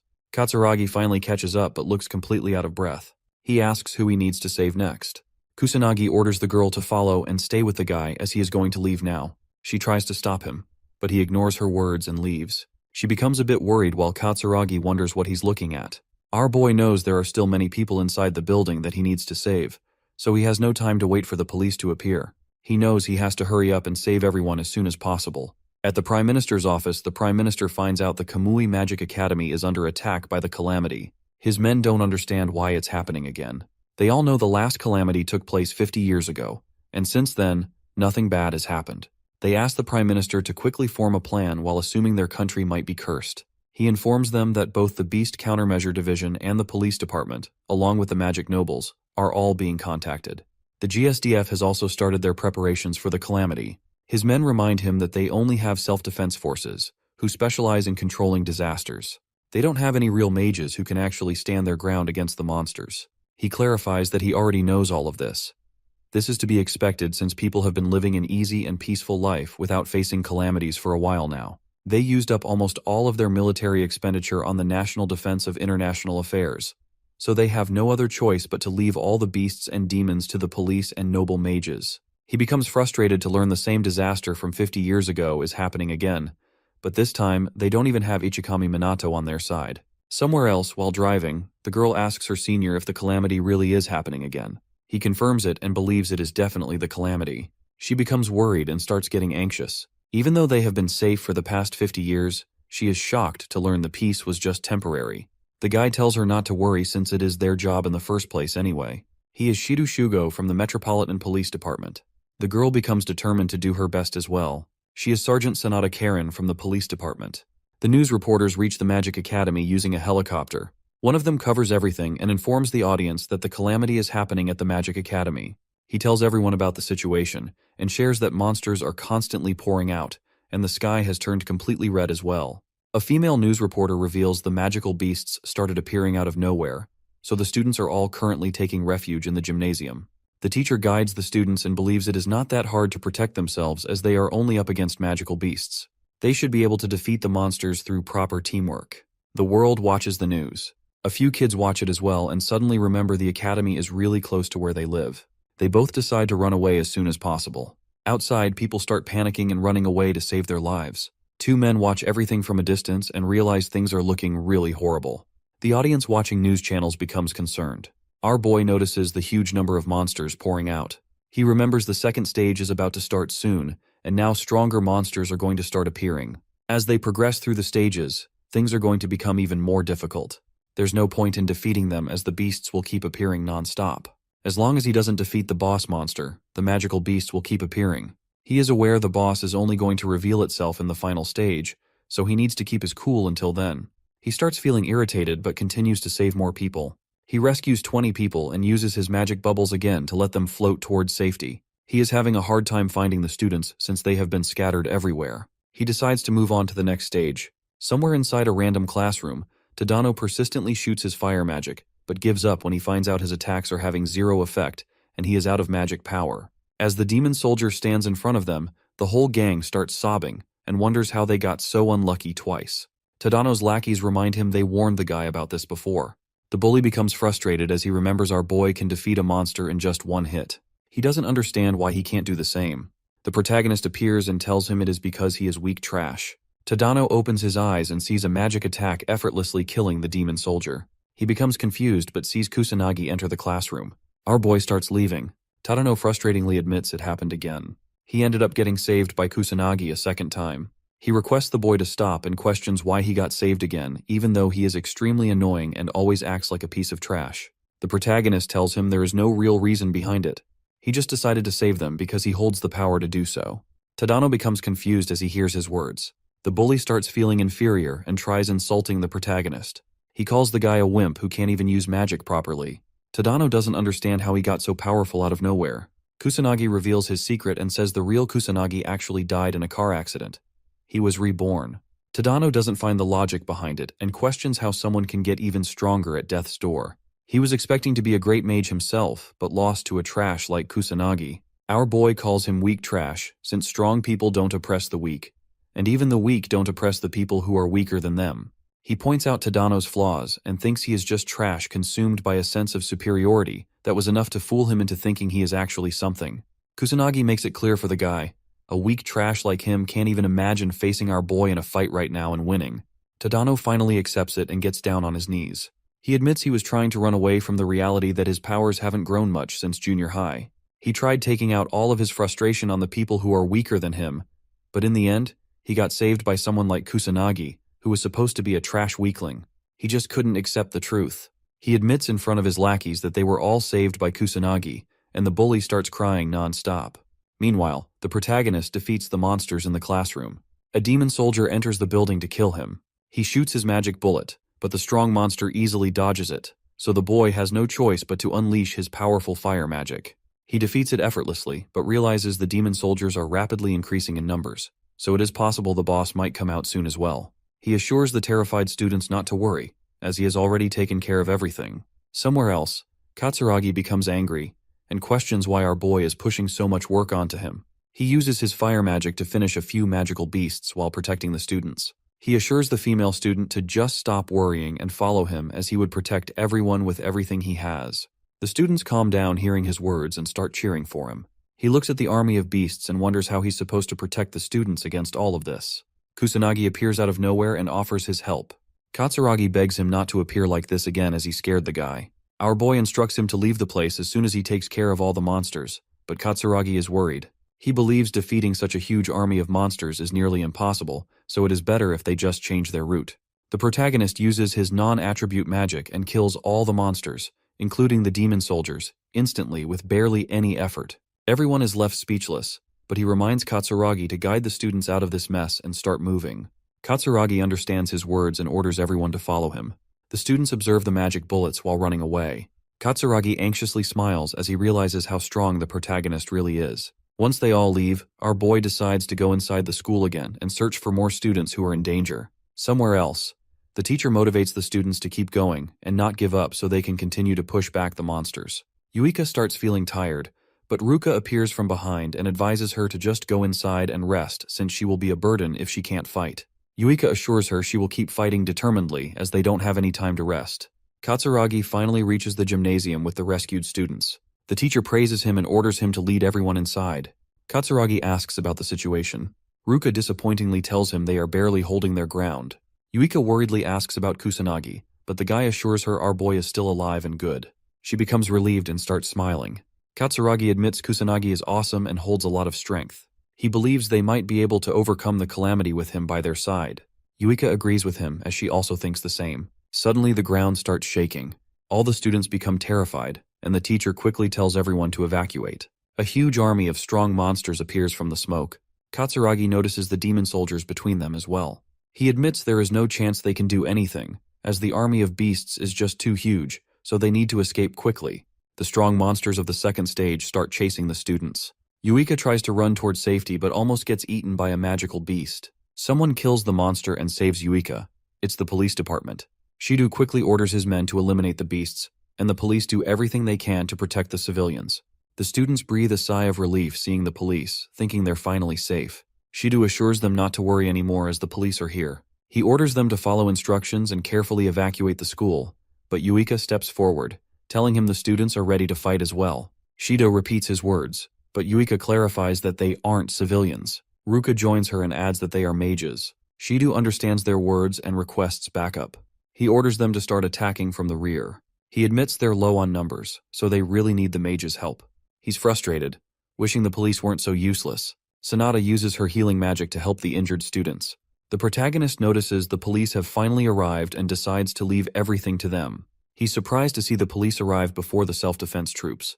It's crazy to think the country doesn't have any plans or precautions for a national-level disaster. He thinks this is a good lesson for the people who take peace for granted, but he decides to keep moving forward to help save the remaining students. The news reporter announces that the police have arrived, but the monsters are multiplying faster than ever. She wonders if the police can handle the calamity and hopes the mage nobles will show up to resolve the situation. A few students watching the news get excited at the thought of seeing the nobles in action. An elderly couple recalls that they've paid all their taxes, so the mage nobles should handle this. The reporter hopes they arrive soon. Inside a mansion, a noble tells his butler to ignore the calamity. He's Fukajin, the head of the Fuka household, a mage noble. The butler asks again to make sure, and Fuka insists it's just a small-scale calamity. The police should be able to handle it. The butler asks where Fuka is going, and the mage noble decides to go to sleep. The butler wishes him a restful night. Back at the school, Shido realizes the situation is getting out of control. He asks one of his men if they can handle the magical beasts at the entrance, but the answer is no. There are just too many of them. Shido sees the number of beasts growing and wonders if they can save the civilians in time. The self-defense troops are supposed to handle the rear, but they still haven't arrived. There's no choice but to contact the mage nobles, but it's strange. He can't get in touch with them. They're supposed to be the ones for this, yet they're useless. As the students help the police fight the monsters, Shido recalls everything he's learned about calamities. He wonders if the people 50 years ago dealt with it the same way. He hopes the boss doesn't show up. Suddenly, the number of monsters escalates, and a huge purple beam of light fills the area. A demon captain appears, sending everyone into a panic. Shido can't believe it. It's a demon captain, their boss. Ruka remembers that the demon captain is a rare beast that rarely shows up in this era. Only mage nobles can defeat it. Yuika realizes they need magic stronger than level 5, and she starts to panic, crying because there's no one who can cast such high-level magic. The demon captain unleashes its power and summons multiple magic circles. Yuika freezes in terror. Ruka steps in, using all her strength to deflect the attack, but her power isn't enough. She throws herself in front of Yuika as a shield. The demon captain's attack hits her hard, but she manages to protect Yuika. The younger girl watches in horror as her sister is injured. The students run away while Yuika stays behind, trying desperately to save Ruka. Shido and his men are powerless against the monsters, calling out for help. Katsuragi uses everything he has, but the demon captain doesn't budge. The police admit they can't save anyone and give up, accepting their fate. Yuika continues to cry out for help, calling the protagonist's name. As the demon captain moves closer, someone voices their irritation. Finally, the protagonist arrives, apologizing for being late. He feels bad for making the girl wait. Yuika tells him about her sister with a worried face, but he assures her and says she has just passed out. He quickly heals her wounds and grits his teeth in frustration as he observes the damage the monsters have done. He assures the girl not to worry, as he's about to clean up the whole mess. She puts her faith in him, Suddenly, multiple magic circles appear, and all the injured students start getting healed. Yuika observes her older sister's wounds disappearing and becomes astonished as the injured students wake up. Sanada notices the magic while healing people. She's surprised to see third-level holy magic and admits that even she can't use it. She wonders who is behind this. Sanada finds her senior and asks if he's doing okay. The guy assures her that he isn't injured, just ran out of magic power. She questions what is going on. Shido doesn't understand it himself, but believes they should focus on protecting the civilians. Sanada starts crying and tries to stop him, saying it's too reckless. But he's determined to fight, knowing that if he doesn't, everyone is going to lose their lives. Sanada stops him again and tells him there's no chance they can win since everyone is already dead. She points out that the police have already been defeated. Since the defense troops and magic nobles are still not here, he has to admit there's nothing they can do anymore. As the demon captain moves forward, the news reporter finds out the whole police department has been defeated. She becomes hopeless and thinks they are about to die. The students watching the news call the nobles completely useless and hope they don't die. The people watch the news carefully and learn there is no one who can defeat the demon captain. The protagonist approaches the demon captain all by himself. Sanada notices him and wonders if he has a death wish. Shido tries to warn him, but our boy ignores their words. Kusanagi is here to stop the monster from doing whatever it wants. The demon captain terrifyingly expresses its desire to kill and destroy. Everyone becomes scared, and a few students almost piss their pants. Shido and Sanada are unable to move from the fear and pressure, but the boy remains unfazed. He throws an attack and tells the monster to shut its mouth. The demon captain starts screaming out of rage, and all the monsters follow its lead as it pulls out huge magic circles and starts attacking the protagonist. He remembers going all out the last time he was facing the calamity. Our boy knows everyone around him will die if he does that again, so he decides to hold back to avoid involving the people. The monster's attacks hit him hard. Shido believes he got killed, but as the attacks almost reach the students, our boy pulls out his shields and shoots out multiple magic bullets to push back the army of monsters. Shido becomes shocked and wonders who he even is. The news reporter finds out a student is fighting the monsters alone. She decides to go closer since they can't see his face. The camera blows up suddenly. Yuika smiles as she knows the protagonist was doing his best to not reveal his identity. She believes he can go all out without distractions now. As the boy shoots out magic bullets persistently, the students finally see hope and start cheering for his victory. A few magical beasts sneak up from behind and almost attack the students, but Shido kills them and decides to support Kusanagi from behind, as that's the only thing they can do right now. Our boy smiles as he sees the hard-working police. He praises them and admits they aren't as bad as he thought. He keeps shooting the magic bullets. The demon captain screams and summons multiple magic circles. It starts going all out and summons 6th-level magic, surprising Shido. He thinks they're doomed since its strong magic is on par with the nobles, and there is no hope left for them. The demon captain uses 6th-level dragon flames, and the whole place gets engulfed by flames. Everyone tries to save themselves as a huge tornado of fire slowly eats up the whole place. Shido tries to protect his partner, Sanada, but the students become hopeless, accepting that they're all about to die. Sanada asks God for help, hoping at least the students can survive. Shido doubts any student, no matter how strong, can beat the demon captain. He doesn't believe Kusanagi stands a chance. Yuika, however, puts all her faith in the protagonist. She believes in him with every cell of her body, convinced he can definitely win. As the huge attack heads toward him, Kusanagi notices it's slow. He realizes it's because the demon captain is forcing itself to use 6th-level magic. He admits there's no way he can face it with just 2nd-level magic. So, despite his desire to avoid standing out, he decides to use more power. Kusanagi summons 4 magic circles and begins using the water attribute. Yuika smiles and starts cheering for him. The water turns into a massive serpent, and Shido is amazed, wondering if this is synthesis magic. The water and fire attacks clash, with Kusanagi starting to overpower the demon captain. But the demon captain refuses to back down, pushing harder, yelling its desire to kill and destroy the human race. The fire magic intensifies, but Kusanagi puts in a little more power, and after some struggle, the demon captain realizes it's about to die. The monster questions how it was defeated by a mere kid. Kusanagi calmly replies that it's because of the demon captain's lack of training. He'd hoped for a better fight, but is disappointed to learn it was weaker than expected. The sky finally returns to normal. Kusanagi smiles, relieved that the calamity is over now that he's defeated the final boss. The students are in shock, finding it hard to believe Kusanagi defeated the demon captain. They all get up and begin celebrating.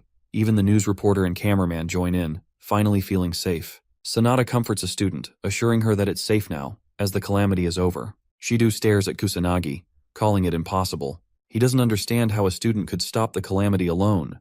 He doubts even the nobles could have defeated the demon captain with 6th level magic and wonders who Kusanagi really is. His legs give out from overexertion. Kusanagi finds Yuika and tells her he's ended everything. She smiles and says she always believed in him, thanking him. This brings a smile to his face. Suddenly, the students surround him, praising him for what he did. They all show their gratitude, but Kusanagi, irritated, asks them to step back. He regrets standing out like this, just like in his past life, and hopes he won't have to live an annoying life from here on. Yuika notices how annoyed he looks. The announcement comes. The calamity at Kamui Magic Academy has been stopped. The academy refuses to share details about the boy who defeated the boss monster single-handedly. No casualties were reported, though several people were injured. Kusanagi's classmates show him the news. He becomes annoyed, but they think it's only natural for him to appear as the mighty savior. Kusanagi gets promoted to S class as well, and his old classmates feel bad, realizing they can't talk to him the same way anymore. A few female students ask about the secret behind his strength, assuming he might have inherited the blood of a great noble mage. An S-class student observes how annoyed Kusanagi looks due to all the attention. He doubts such a strong student really exists. Kusanagi's classmates defend him, confirming that he did defeat the demon captain all by himself. The S-class student remains unconvinced, thinking it sounds wrong no matter how you look at it.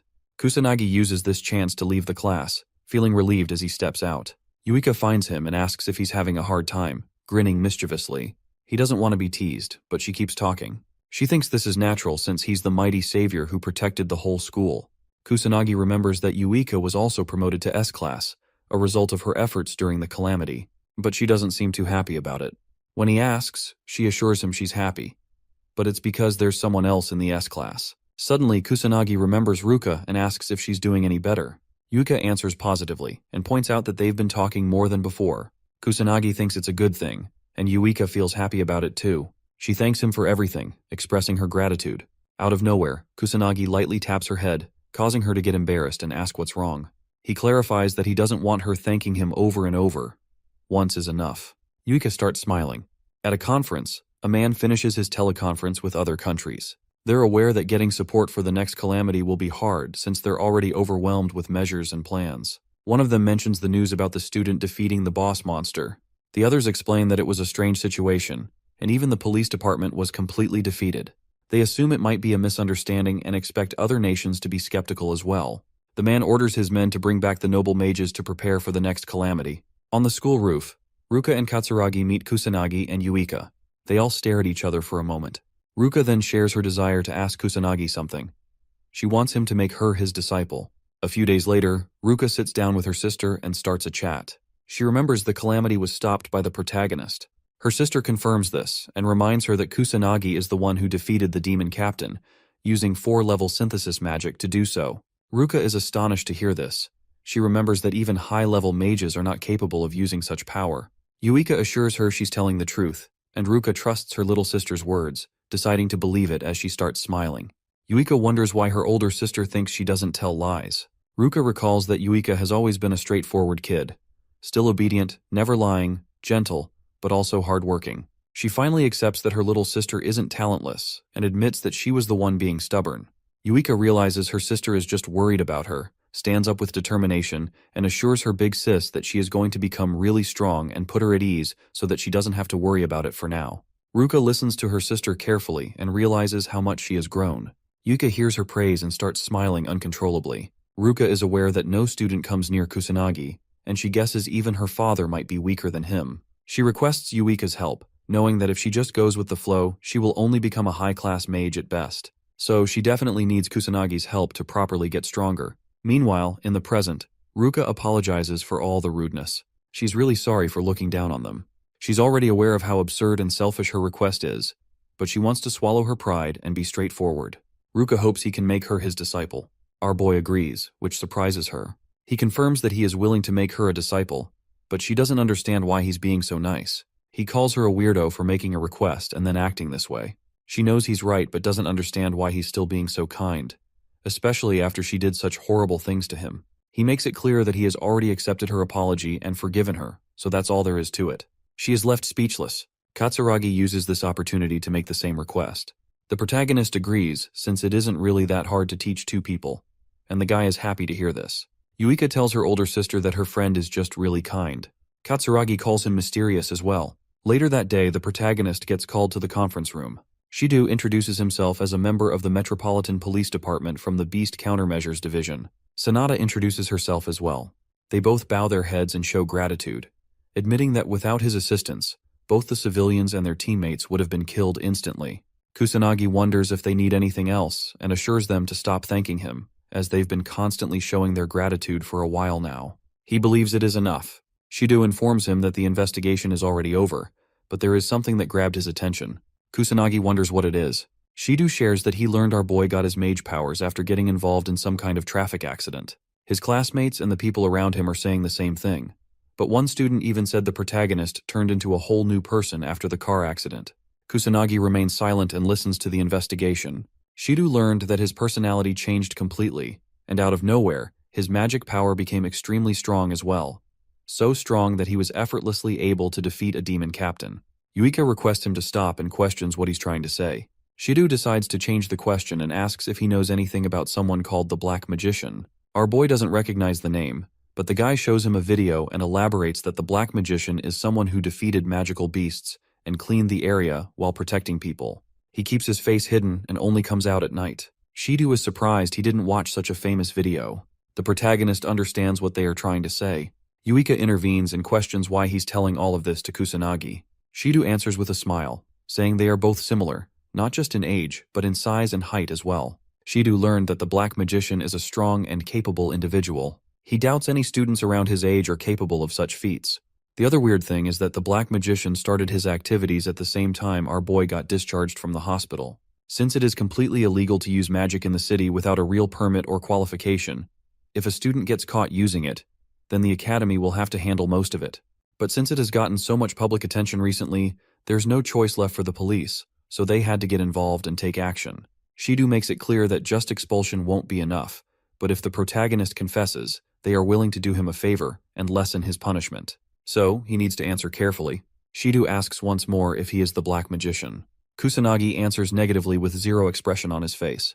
Shido looks relieved and smiles, happy to hear that our boy is not the Black Magician. The guy thanks him for everything and decides to leave for now.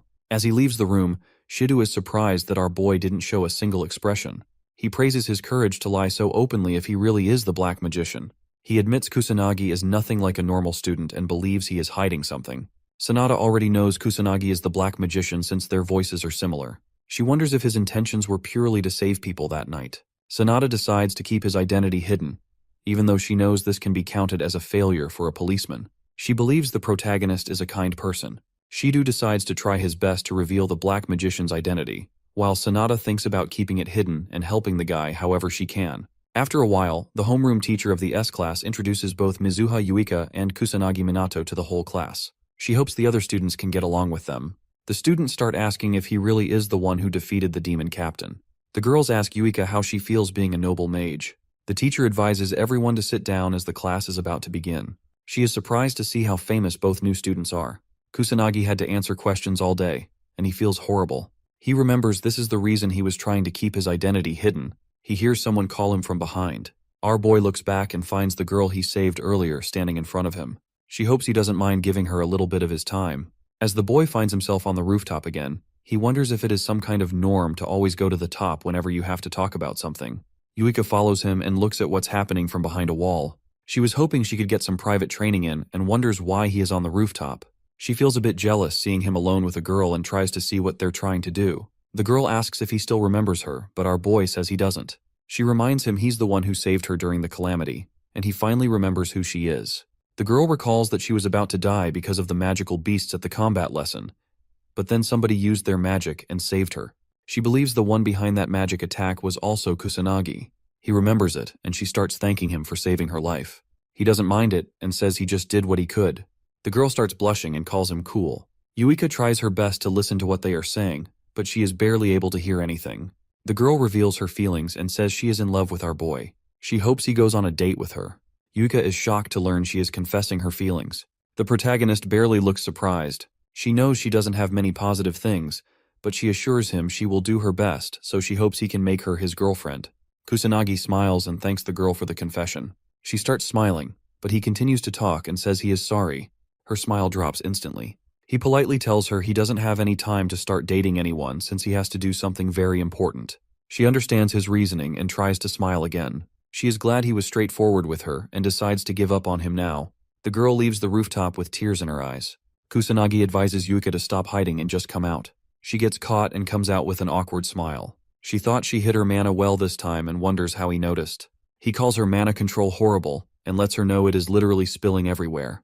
This is the second time he caught her sneaking around like this. He wonders if she has a peeping fetish. Yuika embarrassingly tells him she just came at the wrong time. She wasn't hoping to listen to anything. She asks why he rejected such a cute and pretty girl. Kusanagi makes it clear that he doesn't want to date anyone right now. She is surprised, but he thinks he is just too far apart in age, even though he is physically in the same school year as them. Yuika starts feeling glad as she learns he doesn't want to go out with anyone. She doesn't understand why she feels so relieved to hear that he isn't planning on dating anyone. She looks at him with a concerned face.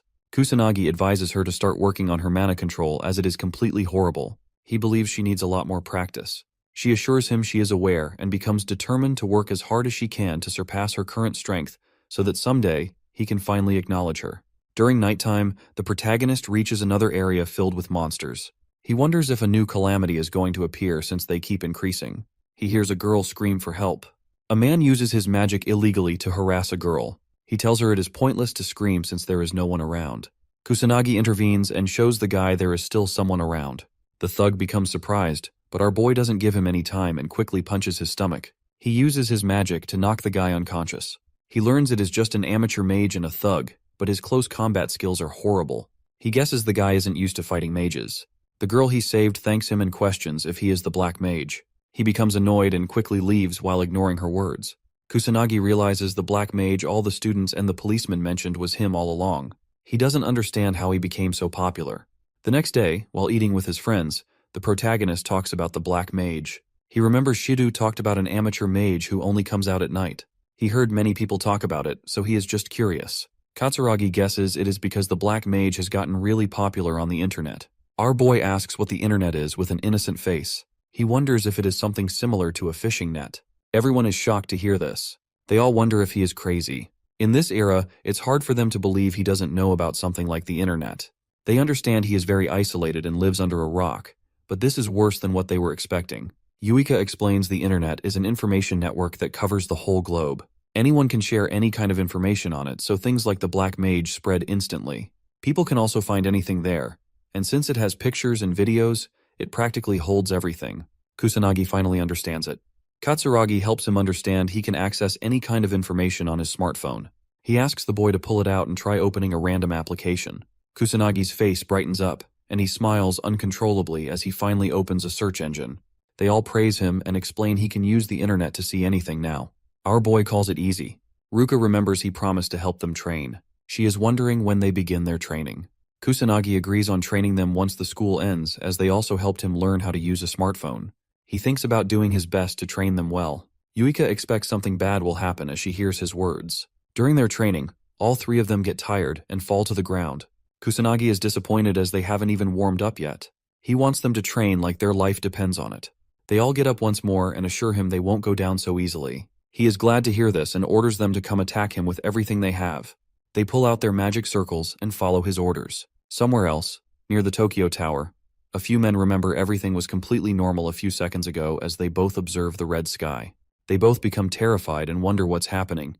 A huge army of monsters filled with multiple demon soldiers and demon captains appear. As they all continue their training, all three of them fall back down. He asks if they have given up already. Ruka and Katsuragi attack him at once, determinedly telling him they haven't given up yet. He uses a barrier to protect himself and shoots his magic bullets to defeat them with zero effort. They both get hurt, but Yuika sneaks up from behind and tries to catch him off guard. He is easily able to dodge her and again uses the same attack to defeat Yuika as well. Kusanagi announces break time and lets all of them rest for a little bit. They are all relieved as they can finally catch their breath. Yuika drinks some water while Katsuragi points out that the protagonist is just too overpowered. Ruka agrees with him and is surprised that even a top student can't come close to his strength. Yuika confirms it as well and believes he is different from all the students. She observes his face and finds his usual annoyed look again. Kusanagi reveals he almost lost his life in a car accident, and when he finally opened his eyes, he had obtained these mysterious powers. He doesn't know the reason either, so he orders them to stop bothering him about it.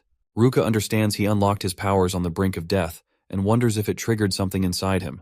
Yuika is able to see right through the guy. She knows why he's making those expressions and is disappointed to see how gullible the other two are. She believes there is a good reason behind why he doesn't want to tell anyone the truth since he is trying so hard to hide it. She decides to forget about it for now. Kusanagi is able to fool them easily and feels glad they're gullible. They finally end the training session as the sun starts setting. Katsuragi calls it a great training session. Our boy calls him tough as he observes his attitude. Katsuragi guesses it is because he used to train alone before this. He feels really hungry and shares that he has to go back home and cook food. The protagonist is surprised to hear that he cooks food himself. He didn't expect the guy to be like this, judging by his appearance. Katsuragi gets a bit angry as he hears such harsh words. He asks if the protagonist always goes outside to eat. He answers that he just lives on cup noodles, which surprises the guy. Kusanagi is surprised to learn how convenient the new world is. His friend warns him about such unhealthy habits and points out that his body won't survive like this. The protagonist feels a bit weird seeing how concerned he is. Katsuragi grabs him and decides to take the guy to his place so they can eat together. Our boy tries to resist, but he doesn't leave and drags him away. Kusanagi smiles and feels glad to have such a friend. As they both reach his apartment, our boy ends up getting stuck with the kids while Katsuragi cooks food for all of them. He apologizes after he's done cooking but notices the protagonist taking care of them using magic. The protagonist assures him not to worry. He uses magic to create bubbles for the kids.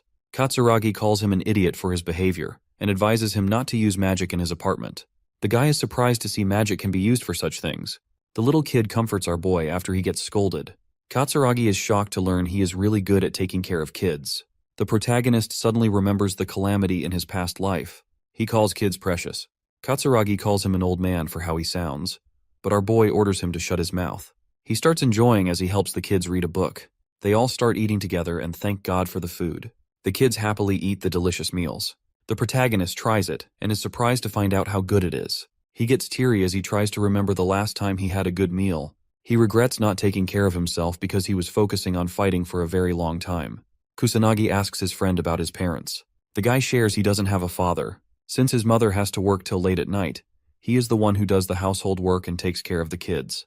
He even has to do a part-time job when he is free. Kusanagi is shocked to hear his routine, but the guy assures him he likes taking care of his family. The protagonist understands it and remembers he is a complete musclehead who likes challenging stuff. They all end up sleeping together. He apologizes to Kusanagi for having him sleep at their house because of the selfish kids. He doesn't mind it, and feels good doing such a thing for a change of pace. Katsuragi is relieved and shows his gratitude. The protagonist doesn't understand why he's thanking him, but the guy elaborates that it is about Ruka. She looks happier these days, and he believes it is all thanks to Kusanagi. Our boy wonders if this is something related to love. He asks the guy if he holds feelings for Ruka, but Katsuragi answers negatively. He shares they are both misfits who don't get along well with others, so they naturally became great friends. Kusanagi finds it similar to his situation. The next day, both Kusanagi and his friend walk together towards school. Yuika frustratingly wonders why they're so late. Katsuragi shares that the protagonist kept sleeping. They both find out the boys had a sleepover together. Yuika gets jealous and asks if they did training together.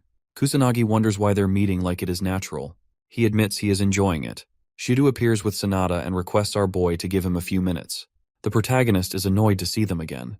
Shido apologizes for disturbing the guy again but reveals it is something urgent. Sanada explains beasts are suddenly appearing out of nowhere near the Tokyo Tower. She believes it is something related to the calamity, so they want to request Kusanagi's cooperation in the matter. He tries to avoid it as he is just a student, but Shido doesn't think it is right to call someone like him a student, since he is capable of stopping calamities all by himself. He tries to be straightforward and shares it's too much for the police to handle, which is why they need his assistance. Kusanagi asks if it is okay for them to reveal such stuff, but Shido tells him they have no choice since they've been completely cornered. He formally requests the protagonist to help them face the monsters.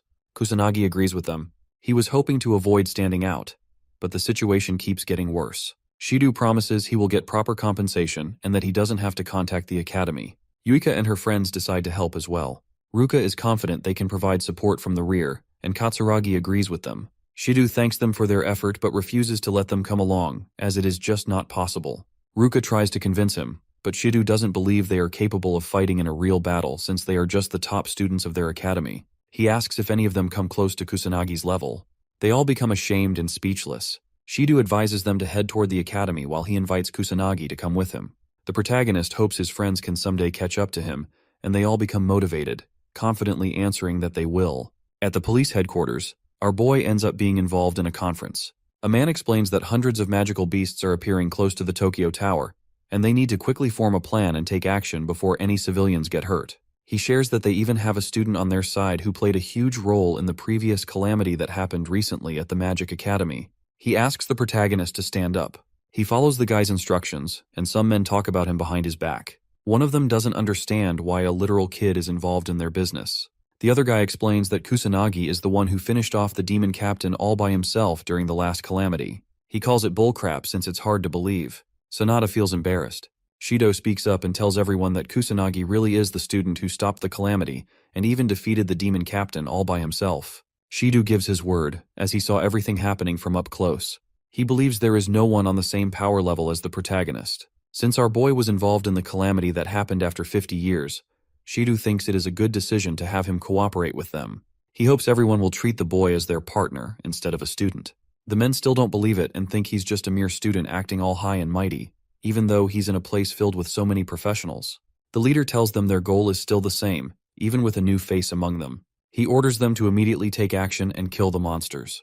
As everyone leaves, Shido finds the boy and apologizes for what he had to listen to. Kusanagi thinks it's okay and guesses his arrival just put them in a bad mood.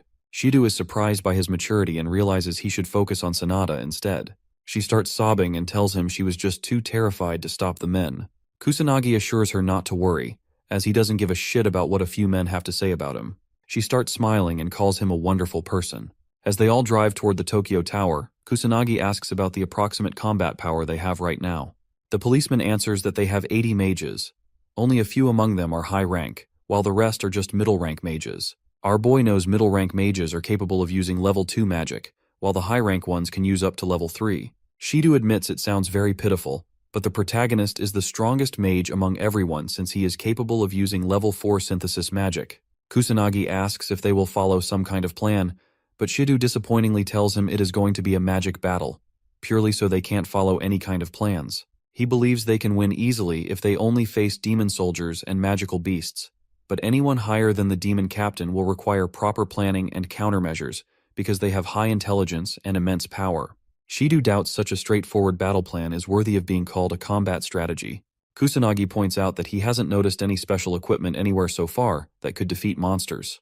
The policeman shares that they don't have anything that stands a chance against magic and beasts, which is why they just wear clothes that are easy to move in, or suits whenever they enter any sort of battle.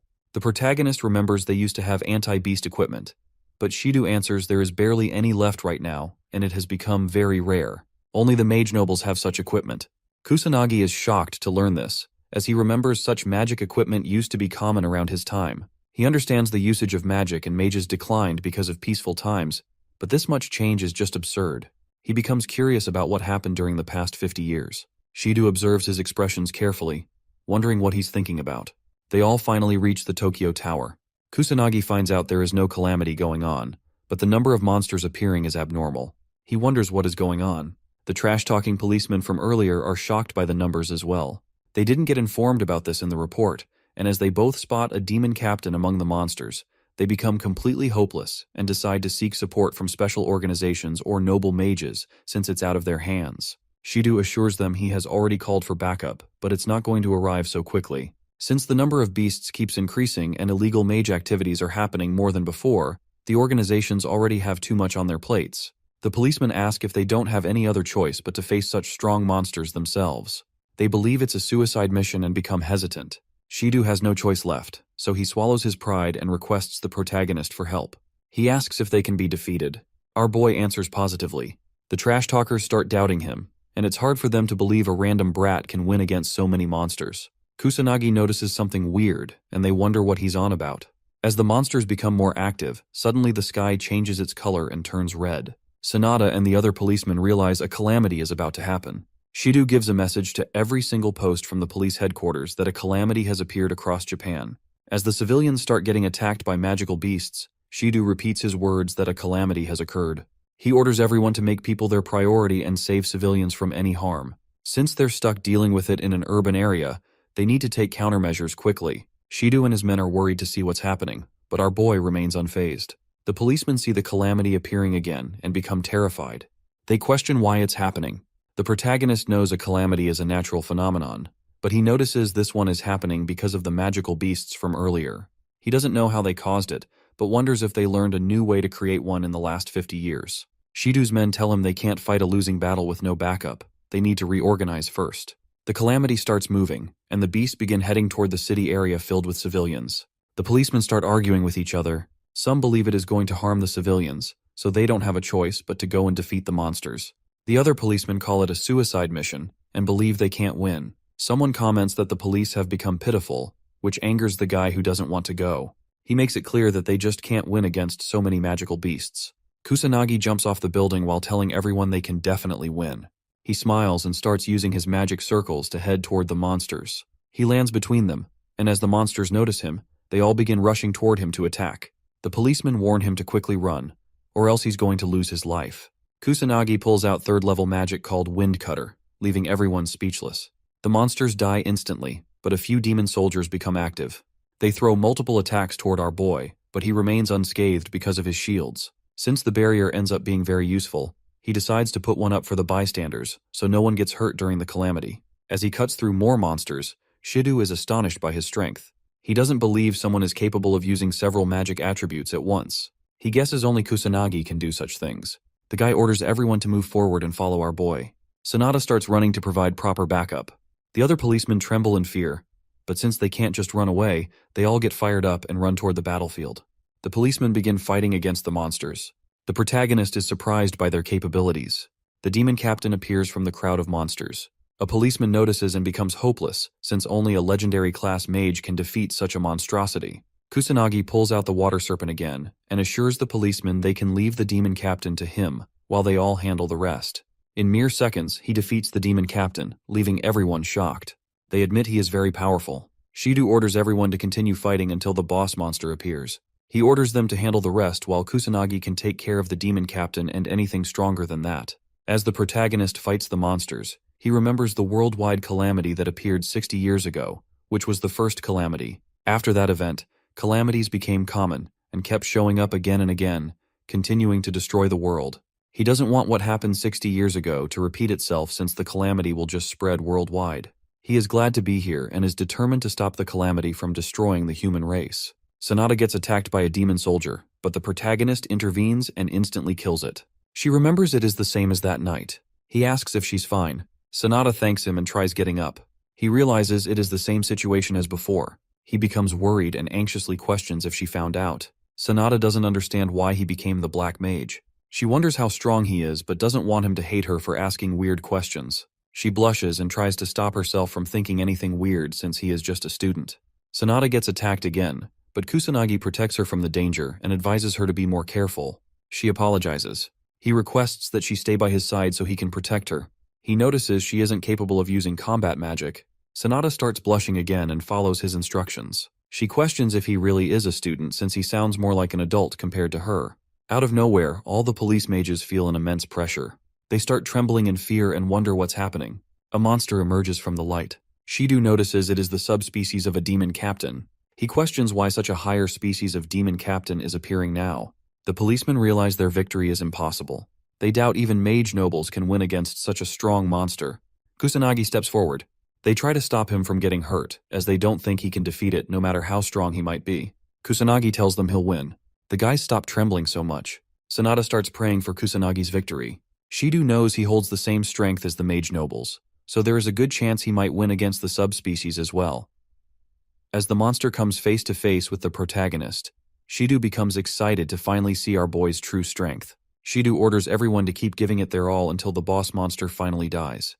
Kusanagi confronts the new demon captain. It starts attacking and throws fire magic at him. The policemen can't believe how strong the monster is as they see it destroying multiple things with level 1 magic. Our boy doesn't get scratched at all. The monster wonders what he even is. Kusanagi answers that he is just a student. He starts using his water serpent again. The demon captain becomes determined to kill our boy and unleashes a huge fire serpent. The policemen notice that it is level 6 magic and become hopeless. Kusanagi knows that if he avoids the attack or just blocks it with his magic, there is a chance his allies might get engulfed in all the fire, so he wonders what he should do next. All the beasts start gathering around suddenly. The police are confused. But as they all attack Kusanagi, Sanada tries to warn him. He remains unfazed despite seeing multiple strong attacks coming his way. He destroys the demon captain's fire serpent with his water attribute and blocks the magical beast's attacks with his non-attribute shields. Water starts pouring down. The protagonist is a bit underwhelmed as he realizes it is already over. Shido's jaw drops, seeing how strong our boy is. Sanada doesn't understand what just happened.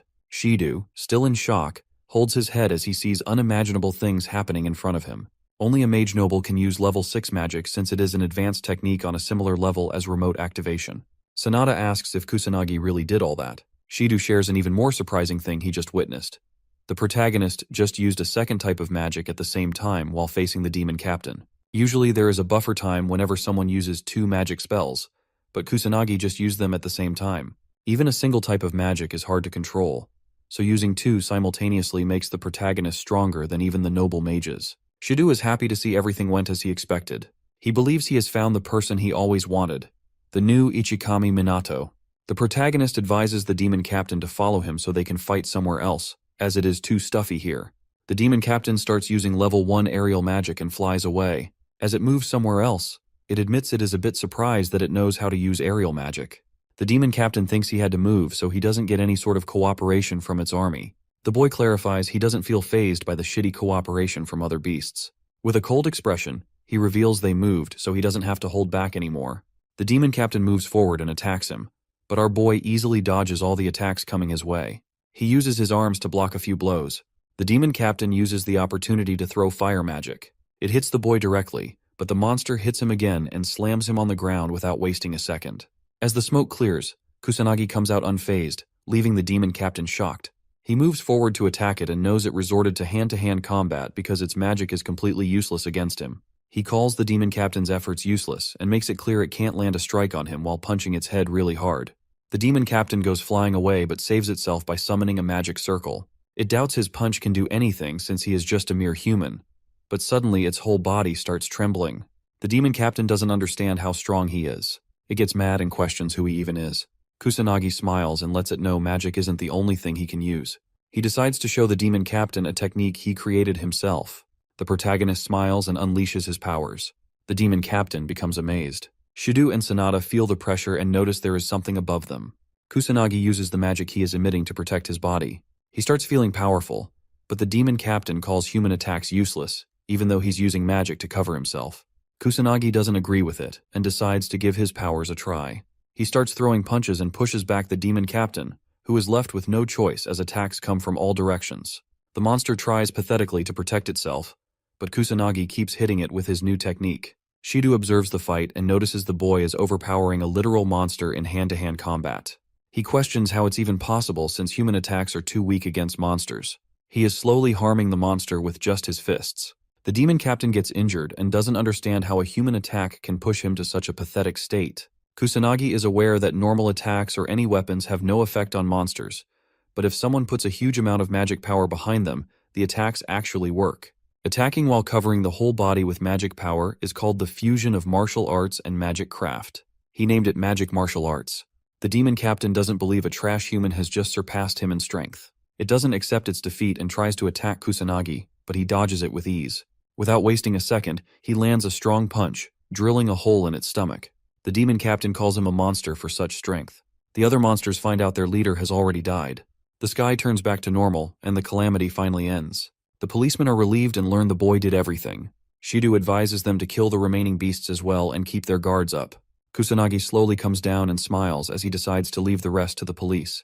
He suddenly remembers it has been ages since he used magic martial arts, so he couldn't use it properly. He lands back down and notices the crowd of policemen waiting for him. Shido thanks our boy for all the hard work and for single-handedly defeating the demon captain to stop the calamity. They are grateful for his cooperation. The whole police department gives Kusanagi a salute in respect. Ever since this incident, calamities have kept appearing across the globe continuously. But thanks to the police and the noble mage's cooperation, slowly all of the new calamities were stopped as well. People grew anxious because of the calamities and started hating the government for not being properly prepared. They showed disappointment towards the mages, who were expected to protect people. As the anxiety among people grew with time, someone said they still have the Black Mage on their side. Everyone started believing in the Black Mage, and the whole world wondered who he even was. At the academy, Kusanagi starts feeling irritated as the whole class finds out he is the one who stopped the second calamity as well. They call him amazing and start showering him with praise. They ask if it's really true that he had to face the subspecies of a demon captain during the calamity. He starts feeling bothered and hopes it ends. Yuika notices his tired expression. The teacher begins talking about the calamity that occurred recently. She advises everyone to stay prepared at all times since they're not just students but mages too, so there's no telling when they might get summoned. She points toward Kusanagi and calls him experienced. All of a sudden, Sanada appears with a few policemen. She excuses everyone and the teacher anxiously asks if there is an issue. Sanada shows her badge and assures her she came here with the headmaster's permission. She calls Kusanagi and requests him to help them once again. Our boy is surprised by how far the police have fallen. He wonders why they never care about their image. He notices the students gawking at him, which annoys him, so he decides to just leave. He asks Sanada to inform him about the situation. She assures him not to overthink it, as he will receive rewards and credit for his work. She explains the beasts keep appearing all across the globe because of the calamities, and illegal mages involved in weird organizations have also become way more active all of a sudden. Since they are lacking in manpower, Kusanagi says they came to get him. Sanada feels bad about asking him for help so many times but tells him they have no other choice since he is the strongest. Kusanagi pulls out his phone and advises her to just give him a call next time. Sanada apologizes and understands him. She is able to get his contact information and feels glad. The protagonist questions what he needs to do now. She instructs him to take care of all the beasts in Harajuku. He understands her. Sanada decides to take him with her in a car, but he believes they will become too late, so the protagonist pulls out his magic circles and starts leaving the school alone. The police are amazed to see his fast speed. At Harajuku, the sky turns red and two kids become terrified. The big brother tries to protect his sibling from harm as a magical beast appears. The kids try to run away, but the little one falls. As they're about to be eaten by the magical beast, the protagonist appears and instantly kills it. The kids calm down, and he praises them for hanging in there, telling them they did a great job. He hands back their toy Ichikami figurine and smiles to help them feel better. He hands the kids to the police and runs to clean the area. The kids bow to show their gratitude as he flies away, and the little brother smiles in appreciation. Kusanagi finds it harder to battle in Harajuku than at his academy or in the destroyed Shibuya, as the place is filled with obstacles and people. He can't use magic bullets, or he might hurt civilians still running for their lives. He can differentiate between humans and beasts, but normal people with zero magic can't be detected easily. The only way to save everyone is by patrolling the area. The police arrive, focusing on killing the monsters while leaving civilian rescue to the army and firefighters. They find Kusanagi and call his name. Our boy remembers him from the calamity, comes down, and guesses the policeman is reinforcement. He finds it helpful and asks about the situation. The policeman shares they haven't saved half the civilians and are struggling to reach the east side. Kusanagi shoots a few bullets and decides to check the east side. The policeman warns him about illegal mages there, according to reports, but knows there's no point in warning Kusanagi since he's the strongest. The other policemen notice him and wonder who he is, as he defeated multiple beasts with ease. They believe he's some kind of savior during these difficult times. Kusanagi defeats a demon captain with his 6th level burst stream. He's surprised to find demon captains, even though there's no calamity, something that hadn't happened even 50 years ago. As the number of beasts increases, Kusanagi realizes they're getting stronger, and the situation is getting so bad that even he finds it hard to handle. He believes he needs a plan before things get out of hand. Kusanagi saves 2 more civilians and hands them to the firefighters. He has a few plans but isn't sure which one to follow.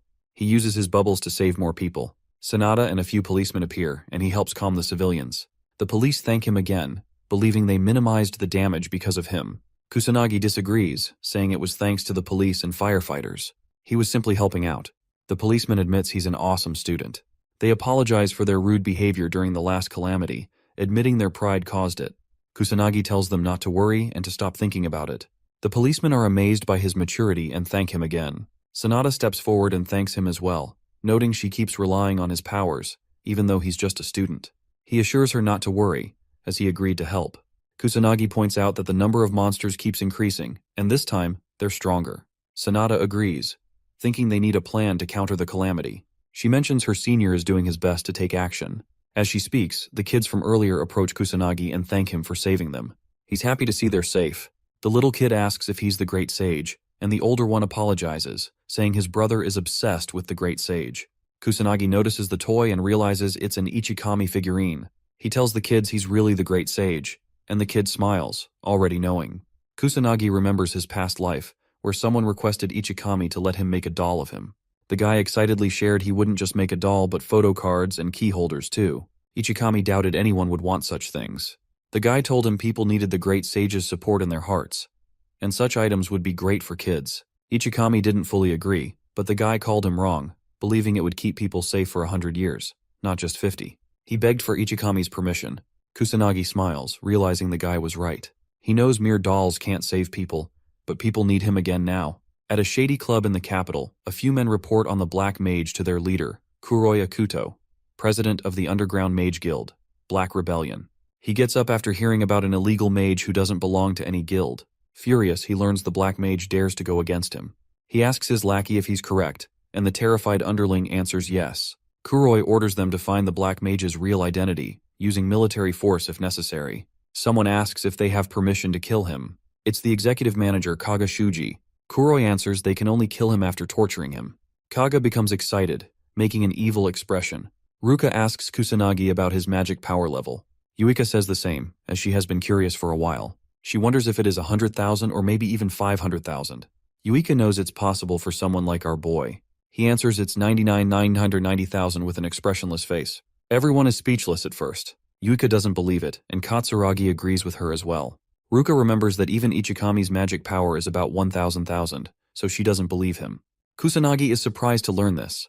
They all explain that people call 1,000,000 the highest limit for this reason. They wonder why he doesn't know such a common thing. The protagonist questions if his power is just 1,000,000. He tries looking it up on the internet but becomes confused. He smiles and admits he doesn't know how to use a phone. Since it's not worth the effort, he decides to give up. He gets a call from Shido. The boy asks what's wrong, and Shido apologizes for the disturbance, asking if he has some time to spare. Kusanagi answers positively, so the policeman asks if his friends are near him as well. Kusanagi tells him they are here. Shido requests him to put the phone on speaker. Kusanagi is completely clueless about it, so Yuika helps him turn it on. The policeman explains that since the number of monsters and calamities keeps increasing, he decided to create a specialized anti-monster squad, known as the Special Magic Team. He wants our boy to be the leader of the squad. Yuika is astonished to see her friend getting such an opportunity. She believes it's such a special title that mages would die to reach. She guesses her friend isn't going to refuse such a thing, but to her surprise, Kusanagi ends up refusing the offer. Yuika questions why, growing angry. The policeman requests them to listen to his explanation first. The protagonist wonders why Yuika is angry on his behalf, but decides to hear the explanation. Shido shares that there are too many issues going on, and the police can't handle everything alone. Also, since the monsters are growing in strength, it's hard for them to keep up anymore. He knows the boy understands his words. Kusanagi knows it's because the mages of this time period have really low magic levels. He wonders what happened to the nobles. Shido shares that the heads of Mizuha, Homurai, and Kaichi are still stuck in an overseas meeting, so the only one left is Fuka, but he's not available either for many weird reasons. Kusanagi suddenly remembers he never met Yuika's parents before. She tells him they still haven't returned from the meetings. Shido explains the special squad will have many police officers and a few students from the academy. He chooses Yuika, Ruka, and Katsuragi as members of the new special squad. He assures them he's willing to handle all the troublesome stuff, like clerical work and negotiations. So all of them just need to focus on getting stronger and leading the police mages. They'll get proper rewards, and their school credits will increase too, making it easier to find employment in the future. Shido starts begging, trying to convince the boy to become the captain. He hopes the protagonist agrees. Kusanagi becomes a bit annoyed but decides to do it. Shido finds it hard to believe but looks glad. The others agree with it as well. Ruka doesn't want Kusanagi to handle everything alone, while Katsuragi is just into hard challenges. Even though the protagonist is still unsure, he ends up going with it since he wants to train more mages as well.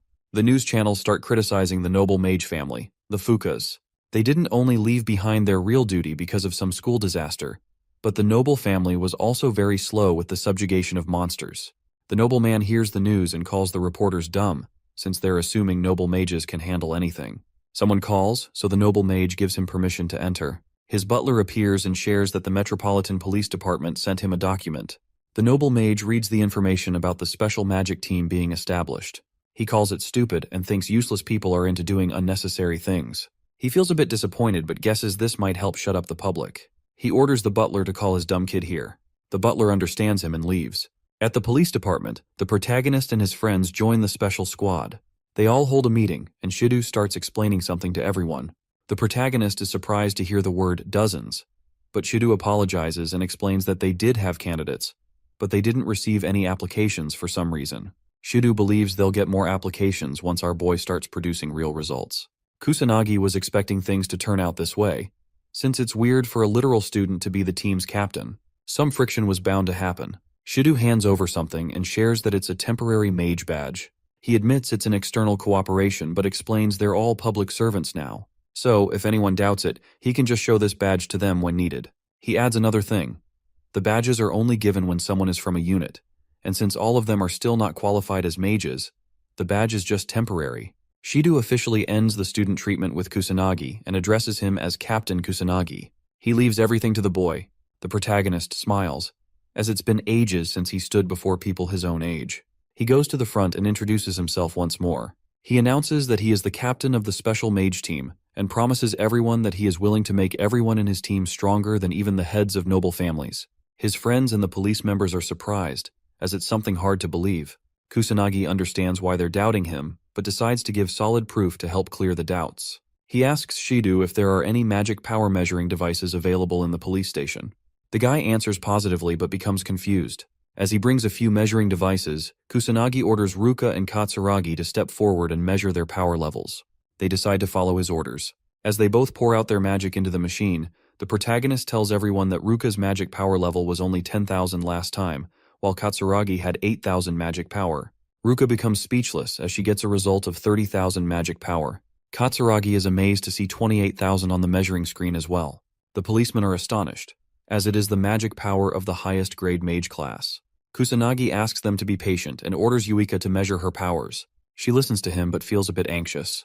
Yuika wonders what she should do now, as she believes the gap between her and her older sister might be too big. She knows she worked really hard, but at the end of the day, she thinks she is just an ordinary person with no talent. She becomes more anxious and doesn't want to see the results.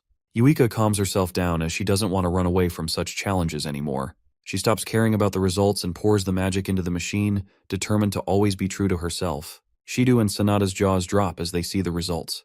Yuika feels a bit anxious but opens her eyes to find out it is 26,000. Shidu remembers her magic power was just 2,000 according to the records, and it's hard for him to believe there is a way to increase magic power to such an extent. Kusanagi makes it clear to everyone in the room that increasing magic power is possible. It just requires talent and the absolute determination to never give up and keep working hard till the end. He looks at Yuika with a smile and pats her head, letting her know how proud he is feeling and telling her she did an amazing job. Ruka feels happy as she watches their interaction. Kusanagi praises the other two as well, but they think this much was expected. Especially for Ruka, she believes this kind of improvement is normal for someone like her since she belongs to the Mizuha family, so there's no need for praises. He ignores her words and pats her head as well, praising her for all the hard work. Katsuragi knows his friend looks out of this world but is surprised to see him act this way without any fear. Yuika becomes anxious since she knows how terrifying her sister looks when she's angry. Ruka tells the protagonist she's not a baby, and he understands her and pulls away his hand. Katsuragi was a bit scared just now, and Yuika also thanks God her sister remained calm. Our boy tries to pat Katsuragi next, but he becomes embarrassed. Ruka remembers she was never treated like this all her life before today. Even her father never patted her head or did such a thing for her. A fat, ugly guy enters the room as he finds out everyone was here. He shares that he has been searching for Shidu everywhere and wonders why he hasn't received any proper greetings. Shidu tries to explain himself and tells the fatso he thought the guy wasn't coming today. The fat dude tells him his mind changed, so he decided to come. Shidu thinks about introducing him to everyone and announces he is Shu, a mage noble from the family of Fuka. Shidu secretly informs our boy that he didn't have a choice, as they needed the approval of the mage noble for the special team's establishment, so he was forced to enlist their names. He feels sorry about it.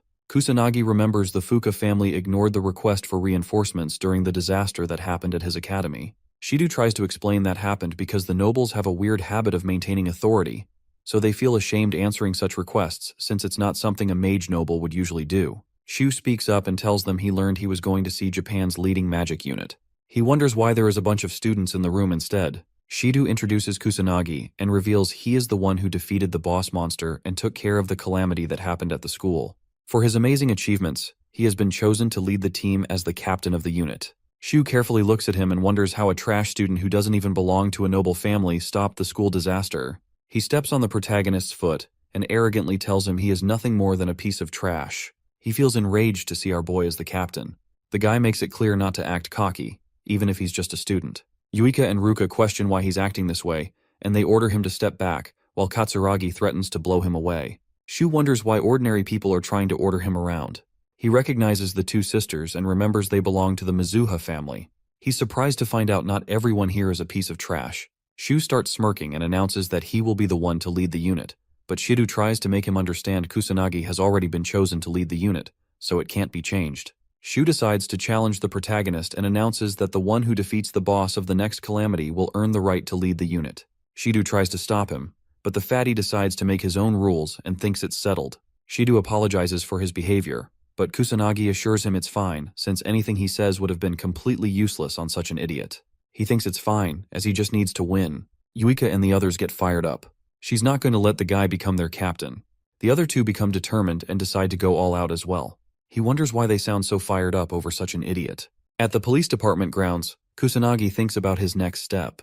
He remembers the police officers mostly had about 10,000 magic power. He expected this, and decides to talk about magic power first. He starts explaining and talks about the importance of magic power. He tells everyone he knows they only use it to produce magic attacks, but it has other purposes as well. He calls Katsuragi and orders him to attack with everything he has. He becomes a bit confused, but the boy asks him to hurry up. Katsuragi tries throwing a punch with everything he has, hoping the protagonist doesn't complain about it later. The punch gets stopped by a weird barrier. He explains he is using the power of a magic barrier. If anyone has a lot of magic power, they can naturally use a magic barrier. Katsuragi keeps throwing punches, but nothing lands. He continues to explain they can use magic without even thinking about it if their magic power is huge enough. He calls it automatic power. Katsuragi finally gets tired and finds out his punches are completely useless. The protagonist orders everyone to keep one thing in mind.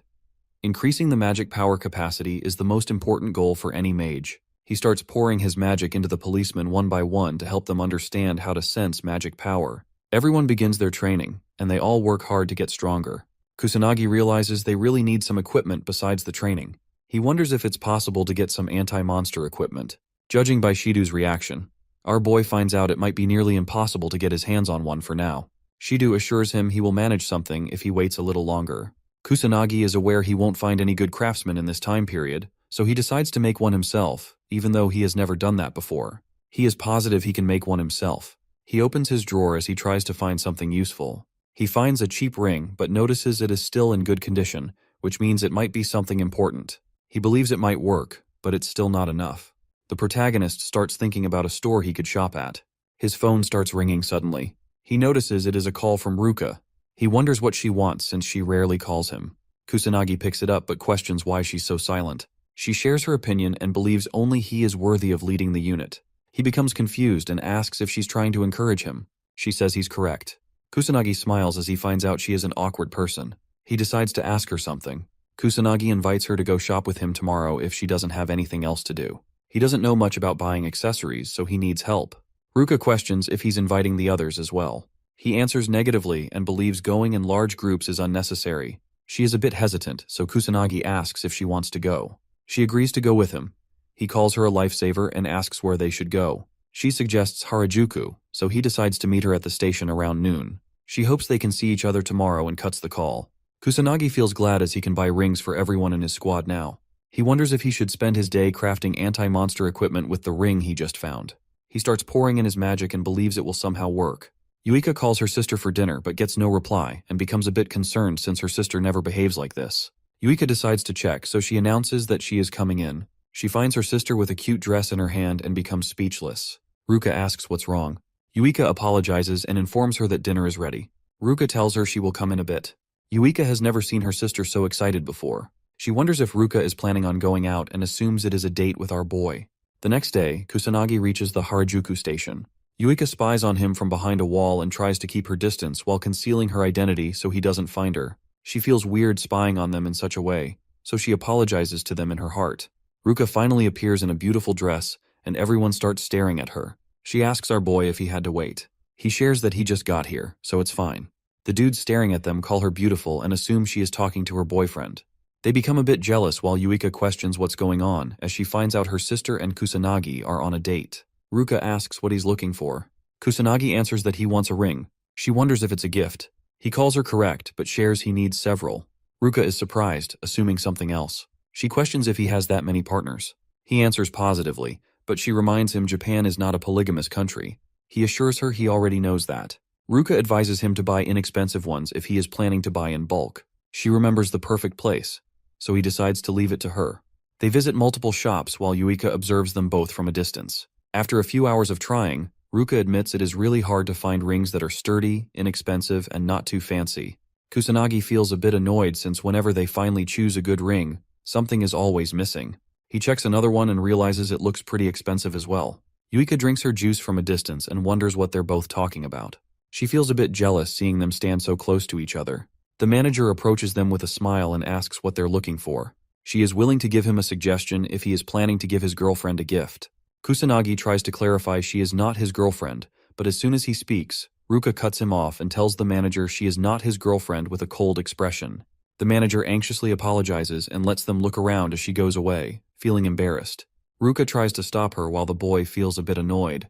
They finally sit down, and Kusanagi shares how exhausted he's feeling from all the walking they did, especially in a crowded place like a mall. He's finding it hard to choose a good ring and wonders if there is something wrong with his criteria. Kusanagi notices the expressions on Ruka's face. She admits she doesn't know how to show affection, and she's aware he already knows about her trash personality. He calls her correct, and Ruka remembers she doesn't even know how to interact with her little sister. She caused her many problems because of this. She suggests it is better if he does the shopping with Yuika instead, since she is just getting in the way. He calls her wrong and says he already knows she did her research and learned the locations of multiple stores before coming. She even thought properly about which ones he should choose. She took the trip so seriously even though it's his problem. He assures her she is a great help to him with a smile on his face. Ruka starts blushing and feels better. Yuika notices her face and remembers she never saw her sister with such expressions. She starts feeling down and wonders why she's spying in the first place. Yuika decides to go home. After a few hours, Kusanagi happily exits the mall as he was finally able to find good rings. She is still a bit confused about why he needed 5 of them. He shares he needed one for each partner.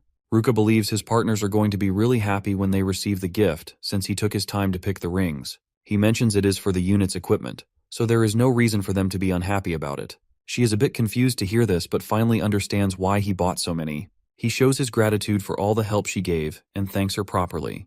Ruka thinks it's fine. She is glad she was able to help him out. He decides to repay her for the effort, but she assures him he doesn't need to do anything. He pulls out the ring from earlier and asks her to give him her hand.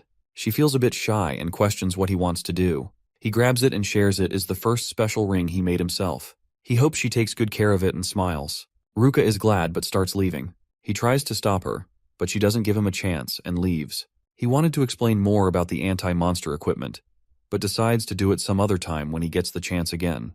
As she walks away, Ruka suddenly stops and stares at the ring. She hugs her hand as she admires the ring and starts blushing uncontrollably.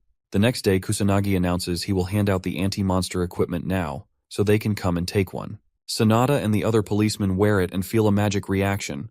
They're amazed to see magical equipment for the first time. He explains it is called anti-monster equipment, and he imbued wind magic into it, so if they use their magic powers, they can use the ring to produce wind magic up to level 1. Shido is amazed. He starts questioning how the protagonist got his hands on such a thing. Kusanagi reveals he is the one who made them. Shido finds it hard to believe, since craftsmen capable of making such precious equipment barely exist anymore. He is astonished to find out our boy can make such a thing with ease. He admits Kusanagi amazes him every time. Yuika notices her sister didn't take a ring. She notices Ruka is already wearing a ring she has never worn before. Yuika assumes it is from their date and becomes anxious as she wonders what happened after she decided to leave. Kusanagi believes they all lack proper transportation. He doubts cars are fast enough, so he calls them unreliable. Shido thinks he's right since they always arrive late. Kusanagi demonstrates how to use the wind magic spell, Aerial, using the anti-monster equipment. He believes it will help reduce the time they spend traveling significantly. He explains it is not strong enough to be used as attacks against monsters, but they can fly with it, so they should give it a try. He guides them by sharing they need to visualize jumping in the air since aerial involves flying and acceleration. Sanada and Shido start flying using the special ring. Kusanagi notices Yuika flying as well. He praises her for it, but she believes this much was expected since she has been training to learn magic manipulation for quite a while now. She stares at the protagonist. Yuika starts feeling guilty all of a sudden for spying on her sister earlier. Kusanagi notices her expression and becomes confused. He approaches Yuika and says he wanted to ask something from her. He questions if she is aware of Ichikami Minato. Yuika answers positively, as he is the person she likes the most. He asks her about Ichikami's power level. She answers it was around 1,000,000. He was capable of using many spells but died fighting against the demon god during the Great Calamity. He's curious about what happened after he died. She answers most great mages died as well, and her noble ancestors were among the people who worked hard for the revival of society. The Mizuha family played a huge role in everything. She says all of this with a proud expression, and continues to share that barely any data or documents were left after the last calamity finally ended. That's the reason magic studies were built again from zero. Kusanagi is aware the death rate of mages was quite high around that time, but he remembers leaving a lot of books behind. He stored the information about magic in different places to prepare for the future. He wonders why the knowledge of modern-day magic is so bad and full of errors compared to what he left. The power level of mages these days is extremely low. He wonders if someone is behind all of this. Yuika notices him zoning out and asks if he's fine. He assures her it's nothing. She asks him to keep in mind, if he is worried about something, he shouldn't hesitate to share it with her. She is aware she isn't very useful, but still tells him to ask for her help. Kusanagi thanks her for the consideration and calls her a big help. He knows she's going to keep whatever he shares a secret, but he still needs to be cautious about the Black Mage issue. There is a possibility she might get in trouble if he involves her, so he decides to never bring it up. He is aware she might just end up losing consciousness if she finds out he is the legendary Ichikami Minato. Yuika assumes he is hiding things because she is not reliable enough. She decides to get stronger so she can be more useful to Kusanagi. She becomes determined to do her best. 1 week later, Kusanagi orders everyone to get ready and fire. Sanada is able to throw level 2 holy magic called Holy Crest. Shido, now capable of using level 3 magic, while Katsuragi and the Mizuha sisters are able to throw level 4 magic.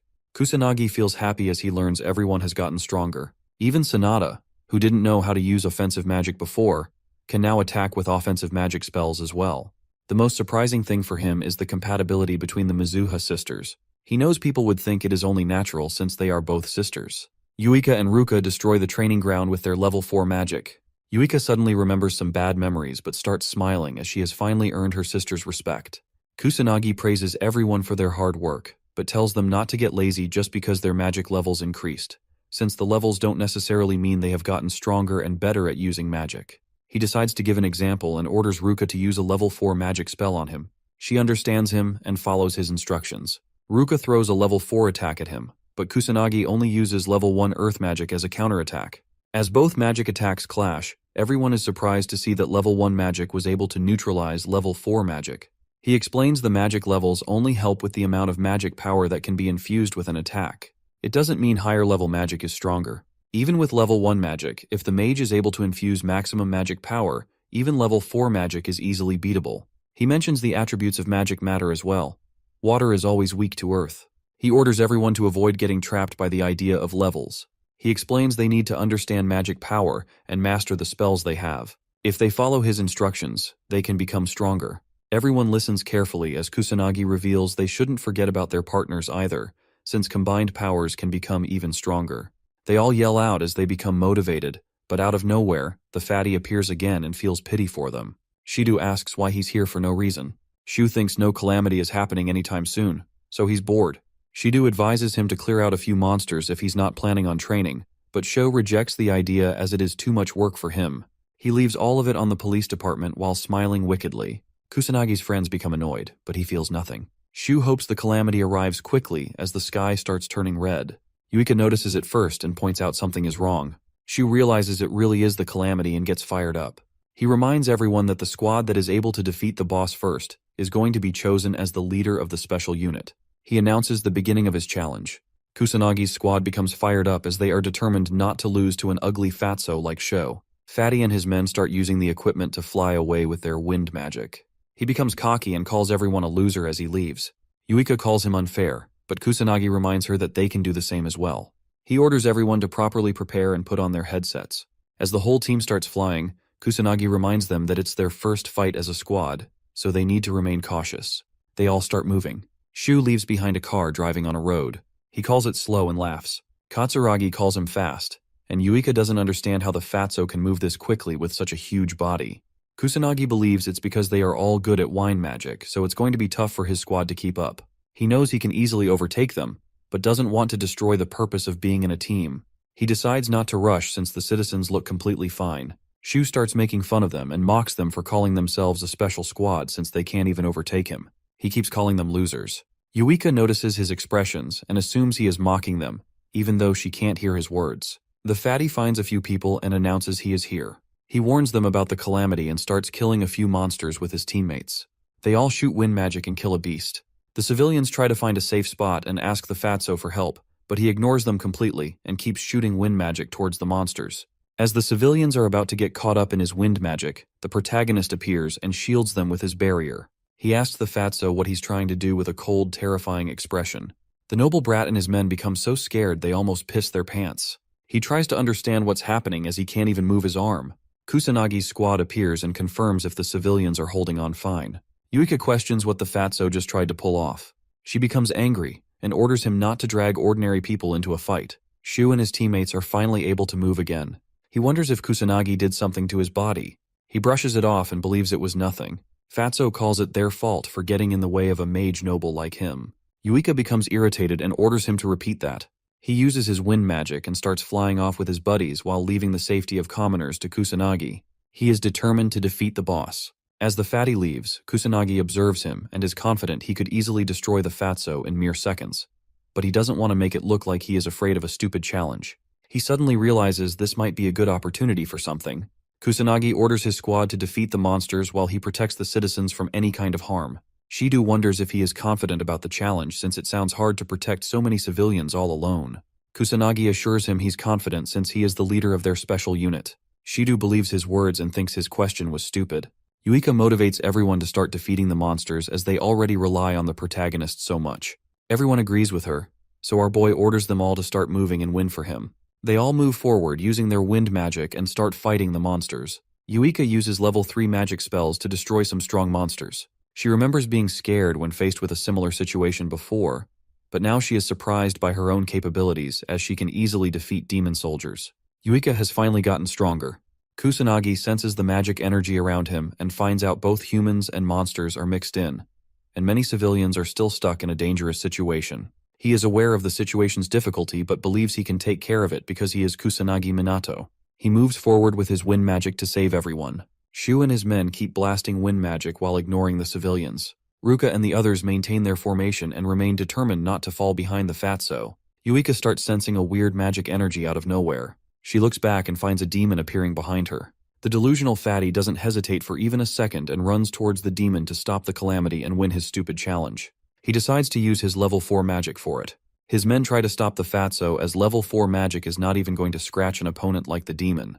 Shu doesn't listen and believes they don't know anything because they have never fought a demon before in their lives. He is confident he will definitely win this battle since he is a noble mage. Fatty launches a level 4 wind attack, but the demon pulls out his level 4 fire magic in response and completely destroys the fatty's pathetic attack. Shu finds it hard to believe he was overpowered just like that. As the fire attack almost hits him, he starts running with his lackeys. Some civilians get caught up in it.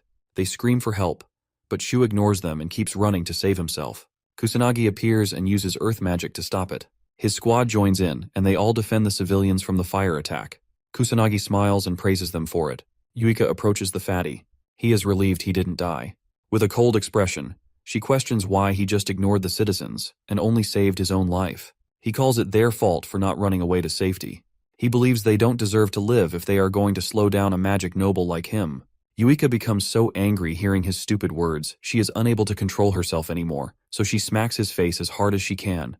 The fatty goes flying away after such a slap. She calls him prideless and pathetic for a magic noble. Shu questions why she slapped a nobleman like him. Yuika advises everyone to leave his pathetic ass behind and continue defeating the rest of the monsters appearing in the city. They all agree and start moving while Sho whines about being completely ignored by her. Kusanagi observes them while bringing the civilians to safety. He notices they are acting very noisy in front of the enemy. He guesses it's fine since they were able to calm down quickly. Kusanagi decides to go look for more survivors who need his help. He thinks about remaining cautious, as the boss can appear at any time. As the demon monster appears, Shu and his lackeys hide behind a wall as they finally accept they can't defeat such a powerful monster all by themselves. The teammates advise Fatso to start retreating. Shu knows the demon monster is just too powerful for him. Even though he is a noble, he doesn't believe he can defeat it. The Fatso suddenly gets an idea. He decides to let the other squad wear down the monster when they engage in a fight, And then, once the monster is weak, he plans to intervene and take all the credit by finishing it off. The lackeys praise him for his amazing idea. He thinks it's normal for a genius like him and guesses they should stay hidden and wait for the perfect time. His men agree with him. Shido and the whole squad face the demon monster coming their way. Yuika is able to sense how strong the monster is. She doubts they can win this fight but becomes determined to do whatever she can. The whole squad starts attacking the demon persistently. They wonder if it's finally dead. But as the smoke clears, the demon comes out unscathed. Yuika finds out it didn't even scratch it. Ruka suggests they need to use level 4 magic or lower level magic with the proper amount of magic power behind the attack. The demon starts summoning fire attacks from his magic circles. He attacks them, and as they all try dodging it, Yuika learns it has gotten stronger than before. Twice as strong as the magic she has. Yuika admits the difference in power is just so big. They have no chance of winning like this. She wonders what she should do next. Kusanagi notices his squad is stuck in a bad situation. He decides to give them advice. Kusanagi orders them to work together. She answers they are already working together. He advises her to combine her powers in the truest sense.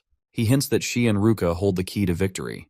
Yuika becomes confused and anxiously asks what he means, but he orders her to figure it out herself. Yuika tries to stop him from leaving the call, but she gets attacked by fire magic and gets busy trying to defend herself. Ruka believes Kusanagi's words hold a deep meaning, so they all need to think about it as a team. Yuika thinks her sister is correct, since Kusanagi has always led them to great things. She finally understands what she needs to do. Yuika points out the demon takes a long time casting its magic spells, so they should just avoid its attacks and ignore it for now, as they need to defeat smaller enemies as well. Yuika asks Shido and the policeman to take the east while they continue attacking from the west. She will provide a signal for when the demon throws any kind of attack. They all understand her instructions. As the powerful demon begins throwing an attack, Yuika warns and signals everyone about it. They all dodge the monster's attacks with Yuika's help. Kusanagi observes everything while saving civilians. He was expecting Ruka or Katsuragi to take the lead, but finds out Yuika is also good at it, since she can read people well. He thinks she can lead people. Yuika starts feeling tired and realizes their magic power and level might not be enough to win. She wonders what she needs to do now. Yuika tries to recall Kusanagi's words and suddenly understands she misunderstood everything. She doubts such a ridiculous method is going to save them, but she left behind her common sense a long time ago, so she decides to give it a try. She knows it is a do-or-die situation. Yuika requests everyone to lend her their magic power. Fatso observes them from behind and wonders what they're planning to do. The whole squad gets ready for something. Shido tries to confirm if this is really possible. Yuika is not sure herself but knows they don't have any other choice. Ruka puts her faith in Yuika. Katsuragi and Sanada decide to give it their all too, as they can just think of something else if this plan fails. The demon raises its arm and produces a level 5 fire magic blazing pillar. A huge wave of fire starts falling down on Kusanagi's squad. Fatso and his men call the squad useless losers, but his lackeys ask him to look at what's happening. He is surprised to see the whole squad moving forward towards the demon. Sanada unleashes her level 3 sacred healing magic to heal all the members of the squad. Kusanagi calls it a brilliant plan, since it is hard to dodge a level 5 spell. With this, Sanada can heal everyone from all the damage they are going to deal with, which is very smart. Yuika and Ruka stand together against the beast and charge their attacks. They release the water magic. Kusanagi is glad they finally understood. If they can't defeat it with their individual capabilities, they can combine their powers to achieve victory. He smiles and calls it a grand magic spellburst stream as a huge wave of water completely destroys the demon in one go. As the smoke clears, Shido is surprised to learn the Mizuha sisters were capable of casting a level 6 spell together. Katsuragi points towards the demon. They are shocked to see it is still holding on to its pathetic life. Shu and his men see the opportunity and try finishing it off so they can claim victory. Kusanagi stops them using his drain tentacles. The Fatso doesn't understand what's happening with him, as all his mana gets depleted. He loses all his strength instantly. Kusanagi appears from behind and takes back his magic tentacles. He feels a bit annoyed by their behavior. The demon finally fades away. Katsuragi and the others are relieved. Shido thinks it was probably about to die after taking such an attack. As the calamity finally ends, the sky turns back to normal. The whole squad is happy to see they finally won. Sanada praises the Mizuha sisters and thanks them. Ruka and Yuika lose consciousness and fall down. Katsuragi becomes concerned and asks what's wrong. They are both unable to move at all since they used up all their magic. Yuka tells her sister they actually won. Ruka agrees with her and feels relieved. Kusanagi praises his team for their efforts, smiles, and confirms they were the ones who stopped the calamity. He labels it as their first real mission, and is happy they showed their true worth and didn't disappoint him, even though they fought for the first time like this. He believes his squad is going to keep growing stronger. He praises Yuika for her amazing growth so far and points out she gave excellent commands during the calamity. She even understood what he meant by grand magic, and he wonders if she already knew about this technique. Yuika confidently answers she didn't, and she learns it is called grand magic. He is surprised to learn she didn't know this, and doesn't understand how she pulled it off without even knowing. She thanks him for giving such an amazing hint, and shares that the rest was just her gut feeling. Kusanagi is shocked as he realizes he was wrong about Yuika. He guesses she might be way more special than he initially expected. Kusanagi ends the questioning and points out she succeeded on the spot, which is very incredible. He believes the harmony and compatibility between her and Ruka also played a huge role in it. He notices the watch and tells everyone it is finally time for something important. Kusanagi grabs the remote and turns on the TV. Some special members of the police department, including Shido, are involved in a conference. One of them speaks up and explains they created the special Mage team, also known as SMT, to prepare against the growing number of calamities and demon monsters. The news reporter questions why they chose a student who was involved in the calamity at the academy as the squad's leader, asking if what he's saying is true. Shido steps up to answer this question. He introduces himself as the proxy representing the special squad's leader and confirms the squad leader really is just a student. This is hard for everyone to believe. They are against appointing a minor as a squad leader. Shido defends Kusanagi and explains he has abilities that even surpass the magic nobles. He reminds them that the magic nobles are completely useless and didn't even join them to help. The police were left in a dire situation and had to save the citizens all by themselves. He adds that Kusanagi appeared and saved everyone from the calamity. Shido believes Kusanagi is a savior sent by God, who is going to protect this era from the monsters. Shido doesn't trust anyone else with the leadership role. Kusanagi, while watching this on the TV, becomes a bit embarrassed. He was hoping Shido wouldn't make a huge deal out of him. The important government officials call it absurd and troublesome. They think it's wrong to ignore the magic nobles and establish a squad behind their back. If this happens, the noble mages will lose their jobs. The men admit the noble mages are pretty useless since they didn't even respond to the calamity. They are aware of the Fuka clan's horrible reputation, and even though some of the clan leaders are not in the country, it is still their job to respond to the calamity, so they are ignoring their own jobs. The police head speaks and shares they place their trust in the noble mages, and they didn't create the special squad to undermine any of the noble families. Someone enters the conference room and tells everyone to step back. It is the ugly fatty and his lackeys. He calls the current leader an incompetent loser and believes a magic noble like him deserves to be the real leader. He calls them out for their rudeness in holding a press conference while completely ignoring him. His minions show support for his claims as well. Shido doesn't understand why he's here out of nowhere, even though he lost the challenge. Shu and his minions act like there was no challenge. He lies about having no such promises. He calls his words the magic noble absolute and tells everyone to just listen to him. A news reporter moves forward to ask a question. He gives her permission to ask anything. She informs everyone that she learned he didn't help any civilians during the calamity that happened recently. He instead kept dragging innocent people into his fights. She asks if this is true. Shu becomes anxious and answers that nothing like this happened, but the other news reporters call him out for his lies since they have proof of his wrongdoings. The officials question if a magic noble is really doing such horrible things. They call it unacceptable since the citizens are always the top priority. They don't let his actions slide this time. Fatso becomes terrified and orders everyone to shut up. He doesn't accept his fault and blames it on the civilians for getting in the way of a magic noble like him. He calls everyone peasants and orders them to stop talking. Shido believes everyone already knows that the current magic nobles are corrupt. He points out how important it is to have heroes like Kusanagi who will lead the nation and protect people from monsters, heroes who will fight with zero selfish intentions. He thinks Kusanagi is perfect to be their squad leader. Shido points towards the fatty and tells everyone they don't need corrupt and selfish magic nobles who don't care about the citizens. The news reporters take Shido's side, while the head of the police department becomes concerned. Fatso leaves frustrated and makes it clear to everyone that he will definitely take his revenge and make them regret what they said to him. Kusanagi smiles awkwardly as he sees the fatty leave. He is surprised Shido didn't hold back at all this time. Yuika shows everyone the videos about the calamity that were posted on the internet. She reveals that the magic noble Fatso is getting a lot of hate for his actions. Kusanagi becomes a bit terrified of the internet since things spread very quickly. Yuika suddenly gets surprised. Kusanagi asks what's wrong, with an anxious expression. Yuika shares that all of their faces got caught on camera. Kusanagi becomes frustrated as it is impossible for him to hide his real identity after this. He was hoping to not stand out as much as possible, but knows things will become more complicated for him after this. After a few days at the meeting room, Kusanagi becomes surprised as he sees the huge crowd of people gathering.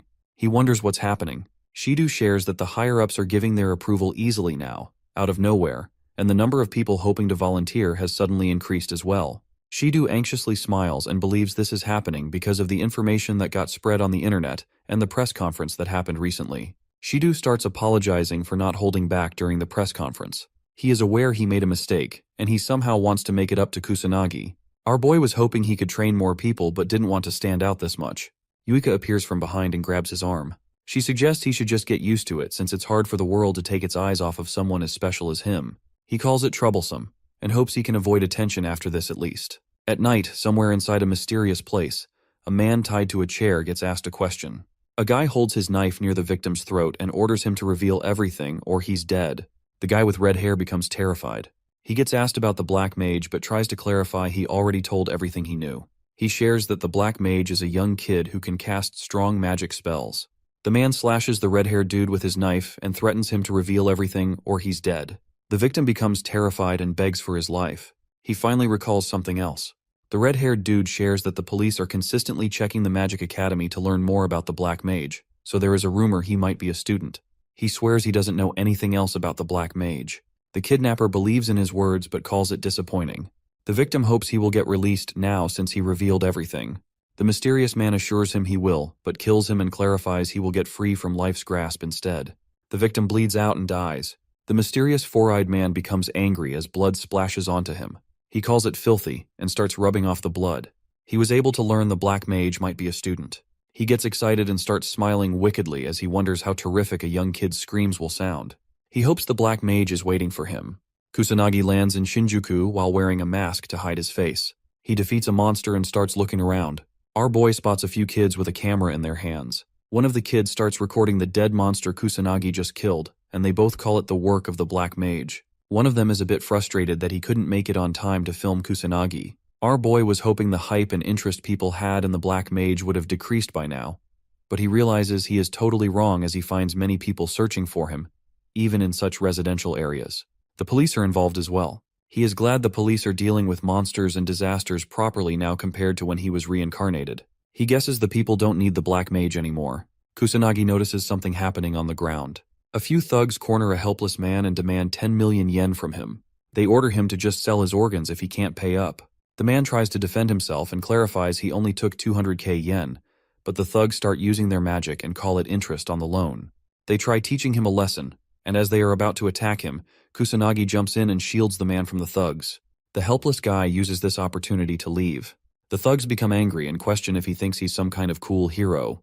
They try fighting Kusanagi, but he decides to give them a taste of pain so they stop acting this way. They get beaten up and apologize afterward. The men promise they won't do anything to resist. The Black Mage wonders why the police aren't dealing with illegal mages even now. The thugs recognize it's the Black Mage. They start talking about the rumors they've heard. One of them mentions the underground syndicates are after our boy. They get anxious about being on another gang's turf. Kusanagi hears them talk and asks about the organization. They become terrified and try to act dumb. The thugs say they don't know anything while begging him to let go of them. They promise they won't tell anyone they met him.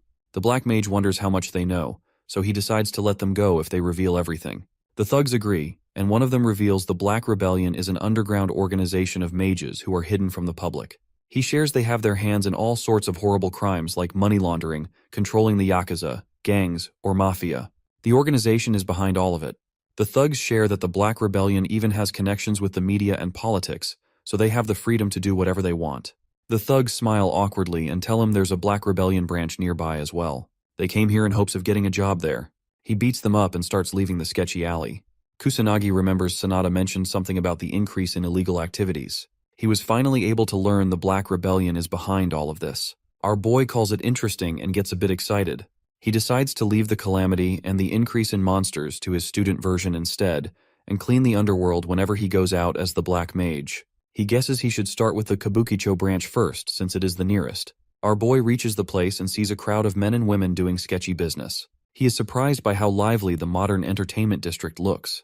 Kusanagi feels a bit annoyed but moves forward and starts by sensing the magic around him. He can't tell which ones belong to the organization since he is dealing with humans this time. Our boy decides to start by arresting a few criminals doing sketchy activities around the area. He finds two selling drugs in a dark alley.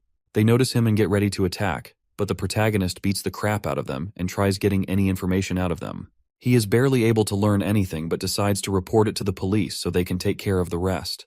He beats a few more men and learns the organization is gathered at a place called Western. The man assures him he's telling the truth and hopes he can leave now since he revealed all the information he had to offer. Kusanagi beats him up and leaves, hoping the information he got is correct. At the Western bar, a pretty woman with purple hair enters and sits near the bartender. He asks for her order. She gives him some cash and hopes he can provide information. He takes it and lets her speak. The mysterious girl questions the bartender about the Black Rebellion's hideout. The bartender calls her question wrong. She becomes a bit concerned. He corrects her and says she should be asking about what's going to happen to her next. The purple-haired girl realizes it is a trap. She looks back to see a few thugs getting up. One of them knew someone was sniffing around, but he didn't expect it to be a beautiful woman. She realizes she has made a huge mistake by believing in false information. The thugs attack, but one of them orders to keep her alive. The helpless girl attacks as well in hopes of saving her life. She doesn't waste a second and rushes toward the exit but gets hit by fire magic from behind. The woman falls down and becomes injured. The thugs like her tough attitude and decide to use her for her beautiful body. She becomes hopeless and apologizes to her brother in her heart, as she couldn't do much. As the thug almost grabs her, the protagonist enters the bar, surprising everyone. He completely ignores what's happening and goes right toward the bartender. Our boy asks if the Black Rebellion members are in this bar. A thug approaches him from behind and questions if the protagonist is aware of the situation he's in right now. He tries to attack while throwing insults but gets punched in the face by our boy. The thug goes flying away and hits the club's wall. He struggles to get up and loses consciousness. The other thugs and the girl are all left speechless, their jaws completely dropped. The purple-haired woman knows no normal human can hit someone this hard. She doesn't understand how he did it.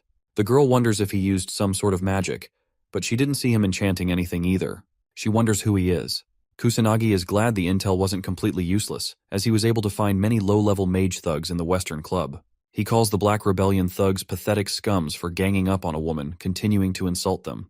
The thugs become terrified but try to stay calm, as they still have the number advantage. One of them orders everyone to gang up on the protagonist since he is completely alone, believing they can win if they all attack together. The thugs start throwing multiple fire attacks, but our boy tries to hold back and just dodge. The purple-haired woman doubts he can win since the numbers have a huge advantage, especially since they are fighting indoors. She assumes he can't cast any strong spells, which means there's no chance he will win. The girl shouts and warns the protagonist to just run away. As he is about to get attacked, the protagonist loses his patience and dodges everything swiftly to get closer to the thugs. He approaches them and starts throwing hands. Our boy beats the crap out of them one by one and knocks everyone out in mere seconds. The purple-haired woman is left speechless. She couldn't keep up with whatever happened because the boy moved extremely fast. She wonders if he used some kind of magic. The thug starts crying and questions who he even is. He demands answers, so Kusanagi answers that he is the Black Mage, the man who is going to destroy the Black Rebellion gang. He knocks out the last guy as well and walks toward the girl. She is still surprised by how fast he destroyed everyone and wonders if he's some kind of elite or legendary mage. Kusanagi comes closer, and she's able to learn he looks like a high school student. She calls his eyes striking. He becomes a bit worried and asks if she's okay. He finds out she is not injured. With a confused expression, the girl assures him she is okay. He walks toward the bartender hiding behind the table. Kusanagi demands information about the Black Rebellion, but the bartender rejects his request because he is afraid they will hunt him down if he reveals anything. Our boy lands a strong punch and destroys the table to scare the bartender. He demands information again and makes it clear this is the last chance he is giving. The bartender becomes terrified and decides to reveal everything to save himself from Kusanagi. He shares that the Black Rebellion's base is actually in Tokyo, with branches everywhere, even beyond Kabukicho. He has heard the head of the Kabukicho branch is not a person anyone should mess with. The leader of the gang is a mage, and he holds a lot of influence in the underworld. Some people even say he is controlling Japan from the background. Kusanagi asks about the branch, but the bartender swears he doesn't know anything about it. He explains that low-level guys like him just get crappy jobs and don't know anything about the branch location. The protagonist is a bit disappointed, as he's back to zero again. He decides to find more illegal mages to gather information about the branch. As he's about to leave, the woman stops him and shows her gratitude since he saved her life. She doesn't know what kind of unimaginable things she would have gone through if he hadn't been there. He assures her not to worry, as he was just passing by. He believes it is her own fault for putting herself in such a dangerous situation, since she got involved herself. She calls him harsh, and he says she is correct but shares he's only harsh on adults.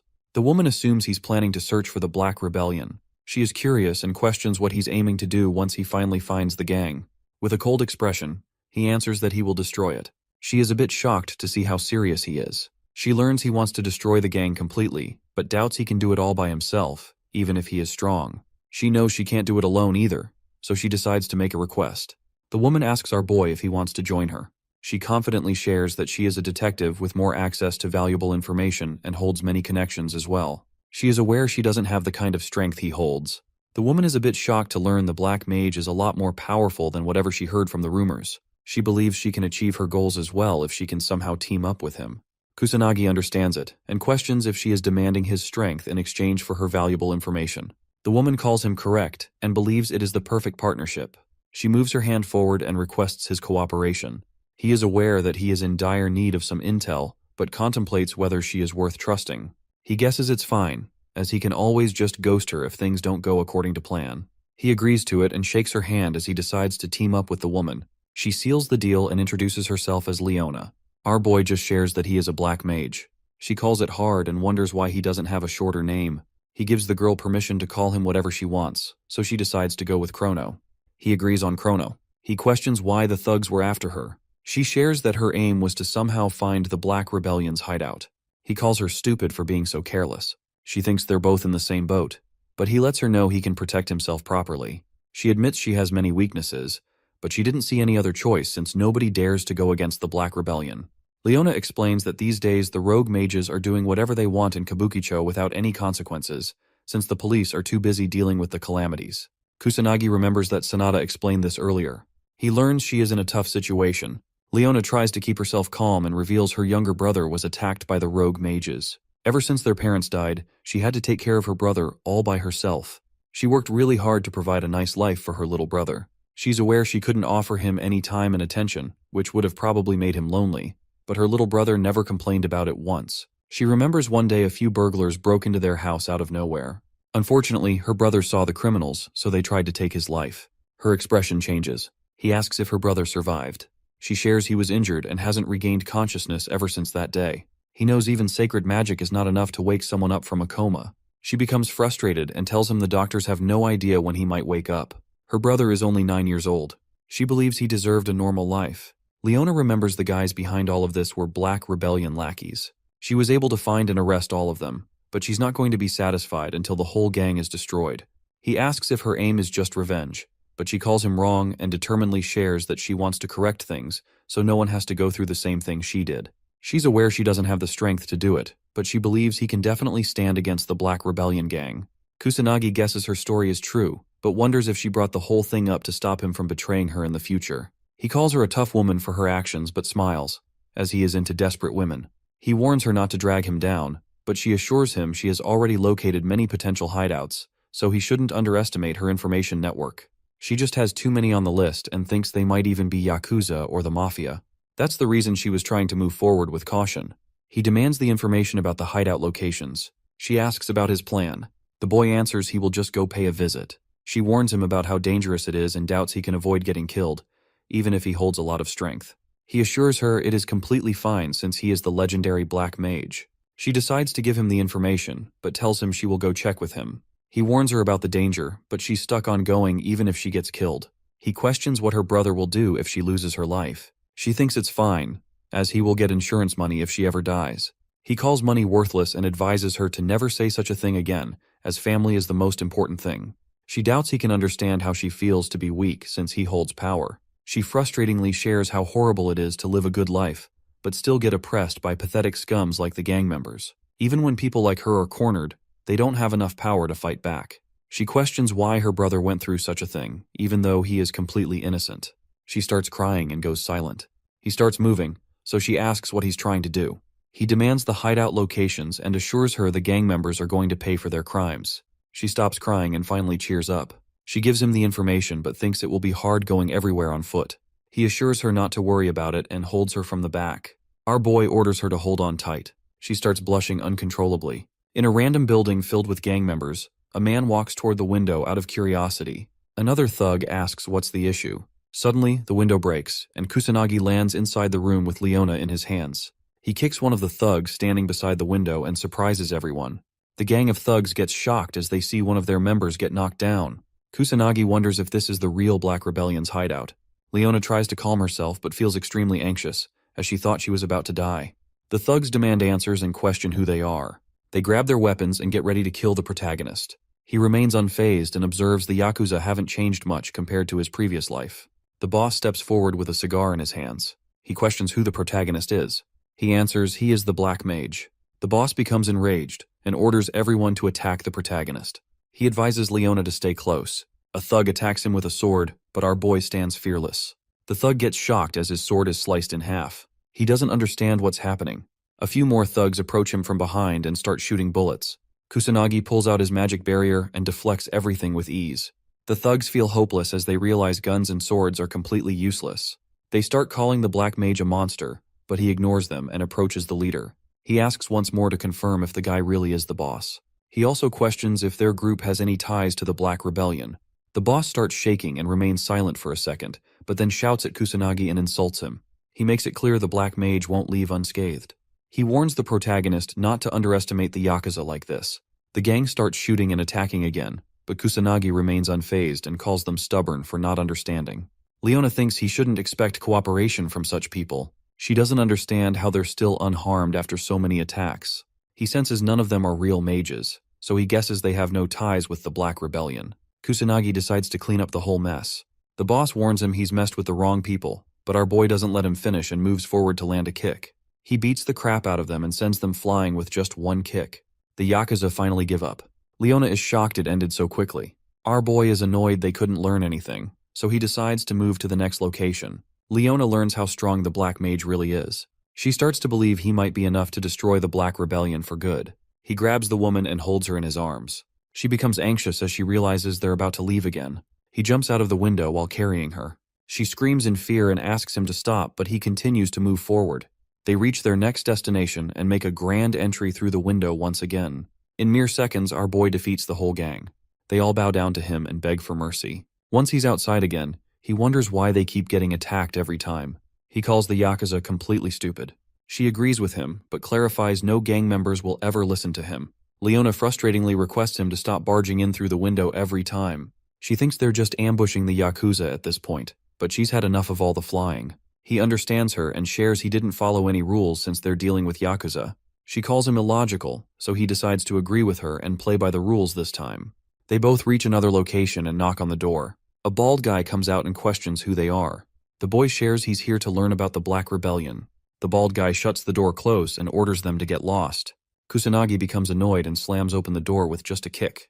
The gang members become alert and question if they're getting raided by a single man. They order him to reveal which clan he belongs to.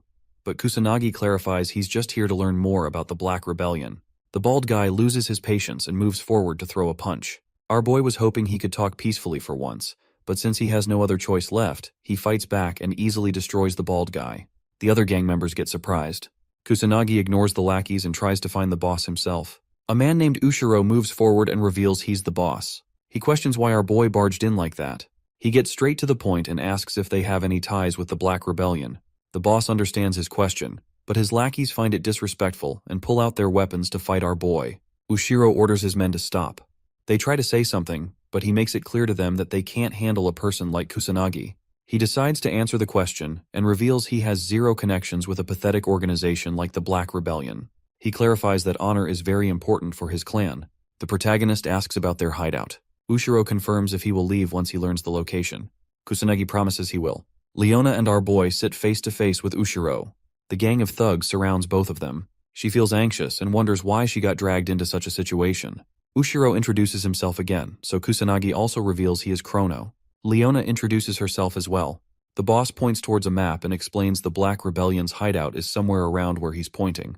He finishes the conversation and assures them he doesn't know any other details. Kusanagi checks and finds out it matches the one Leona suggested. He realizes they would have eventually found the hideout if they continued searching for it. He finally acknowledges she is a lot more reliable than he expected. The Black Mage asks the old man if he's sure about sharing such information since he belongs to the same industry. Ushiro clarifies he isn't and reveals they are actually enemies. He assures our boy his clan is not so low and pathetic as to go around harming respectable people. Kusanagi wonders why he got attacked at first, but the old man believes he doesn't look respectable since he's going around raiding Yakuza offices.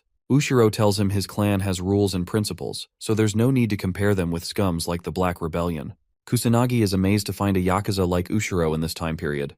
He decides to leave just as promised since he accomplished his goal already. As he's about to go out, Ushiro questions if he's aiming to face the Black Rebellion. He warns our boy that they have influential individuals who control the country on their side, so it won't be easy. Kusanagi grabs the woman and assures the old man he has faced many opponents like that. He flies away with Leona in his hands. The old man observes him from behind and praises his fearless behavior.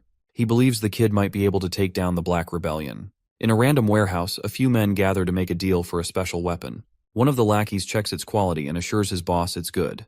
The red-haired guy orders his men to hand over the money. Some mysterious guys in black suits take it, and one of them shakes hands with the red-haired guy as they both make a deal. The guy in the suit calls Japan amazing for being so kind to criminals, and the other guy confirms it really is the best country. As they're both laughing, Kusanagi jumps in through the window with Leona in his hands.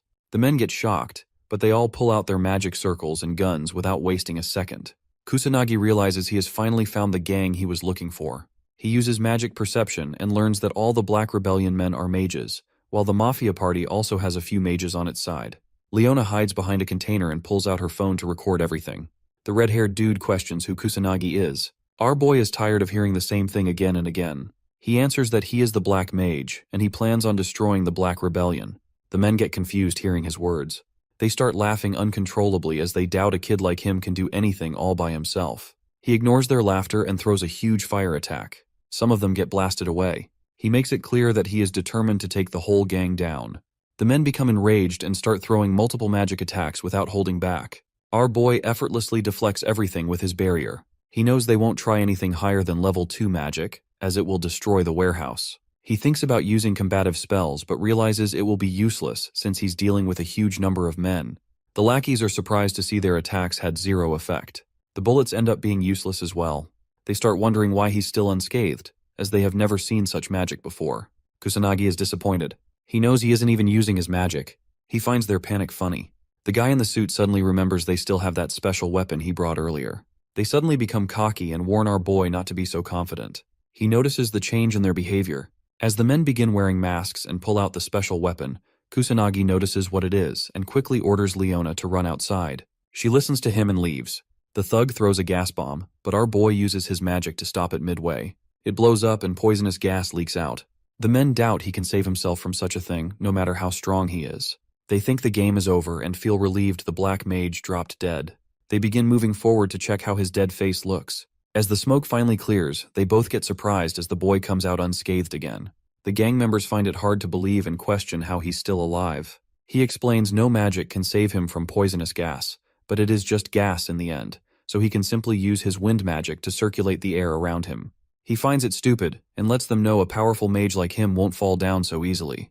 The men become terrified and try calling for backup, but no one picks up. Kusanagi calls it useless, as he has already taken care of it. He reveals he has already destroyed all of their hideouts, so they're the only ones left. Kusanagi orders them to get ready and beats the living crap out of them.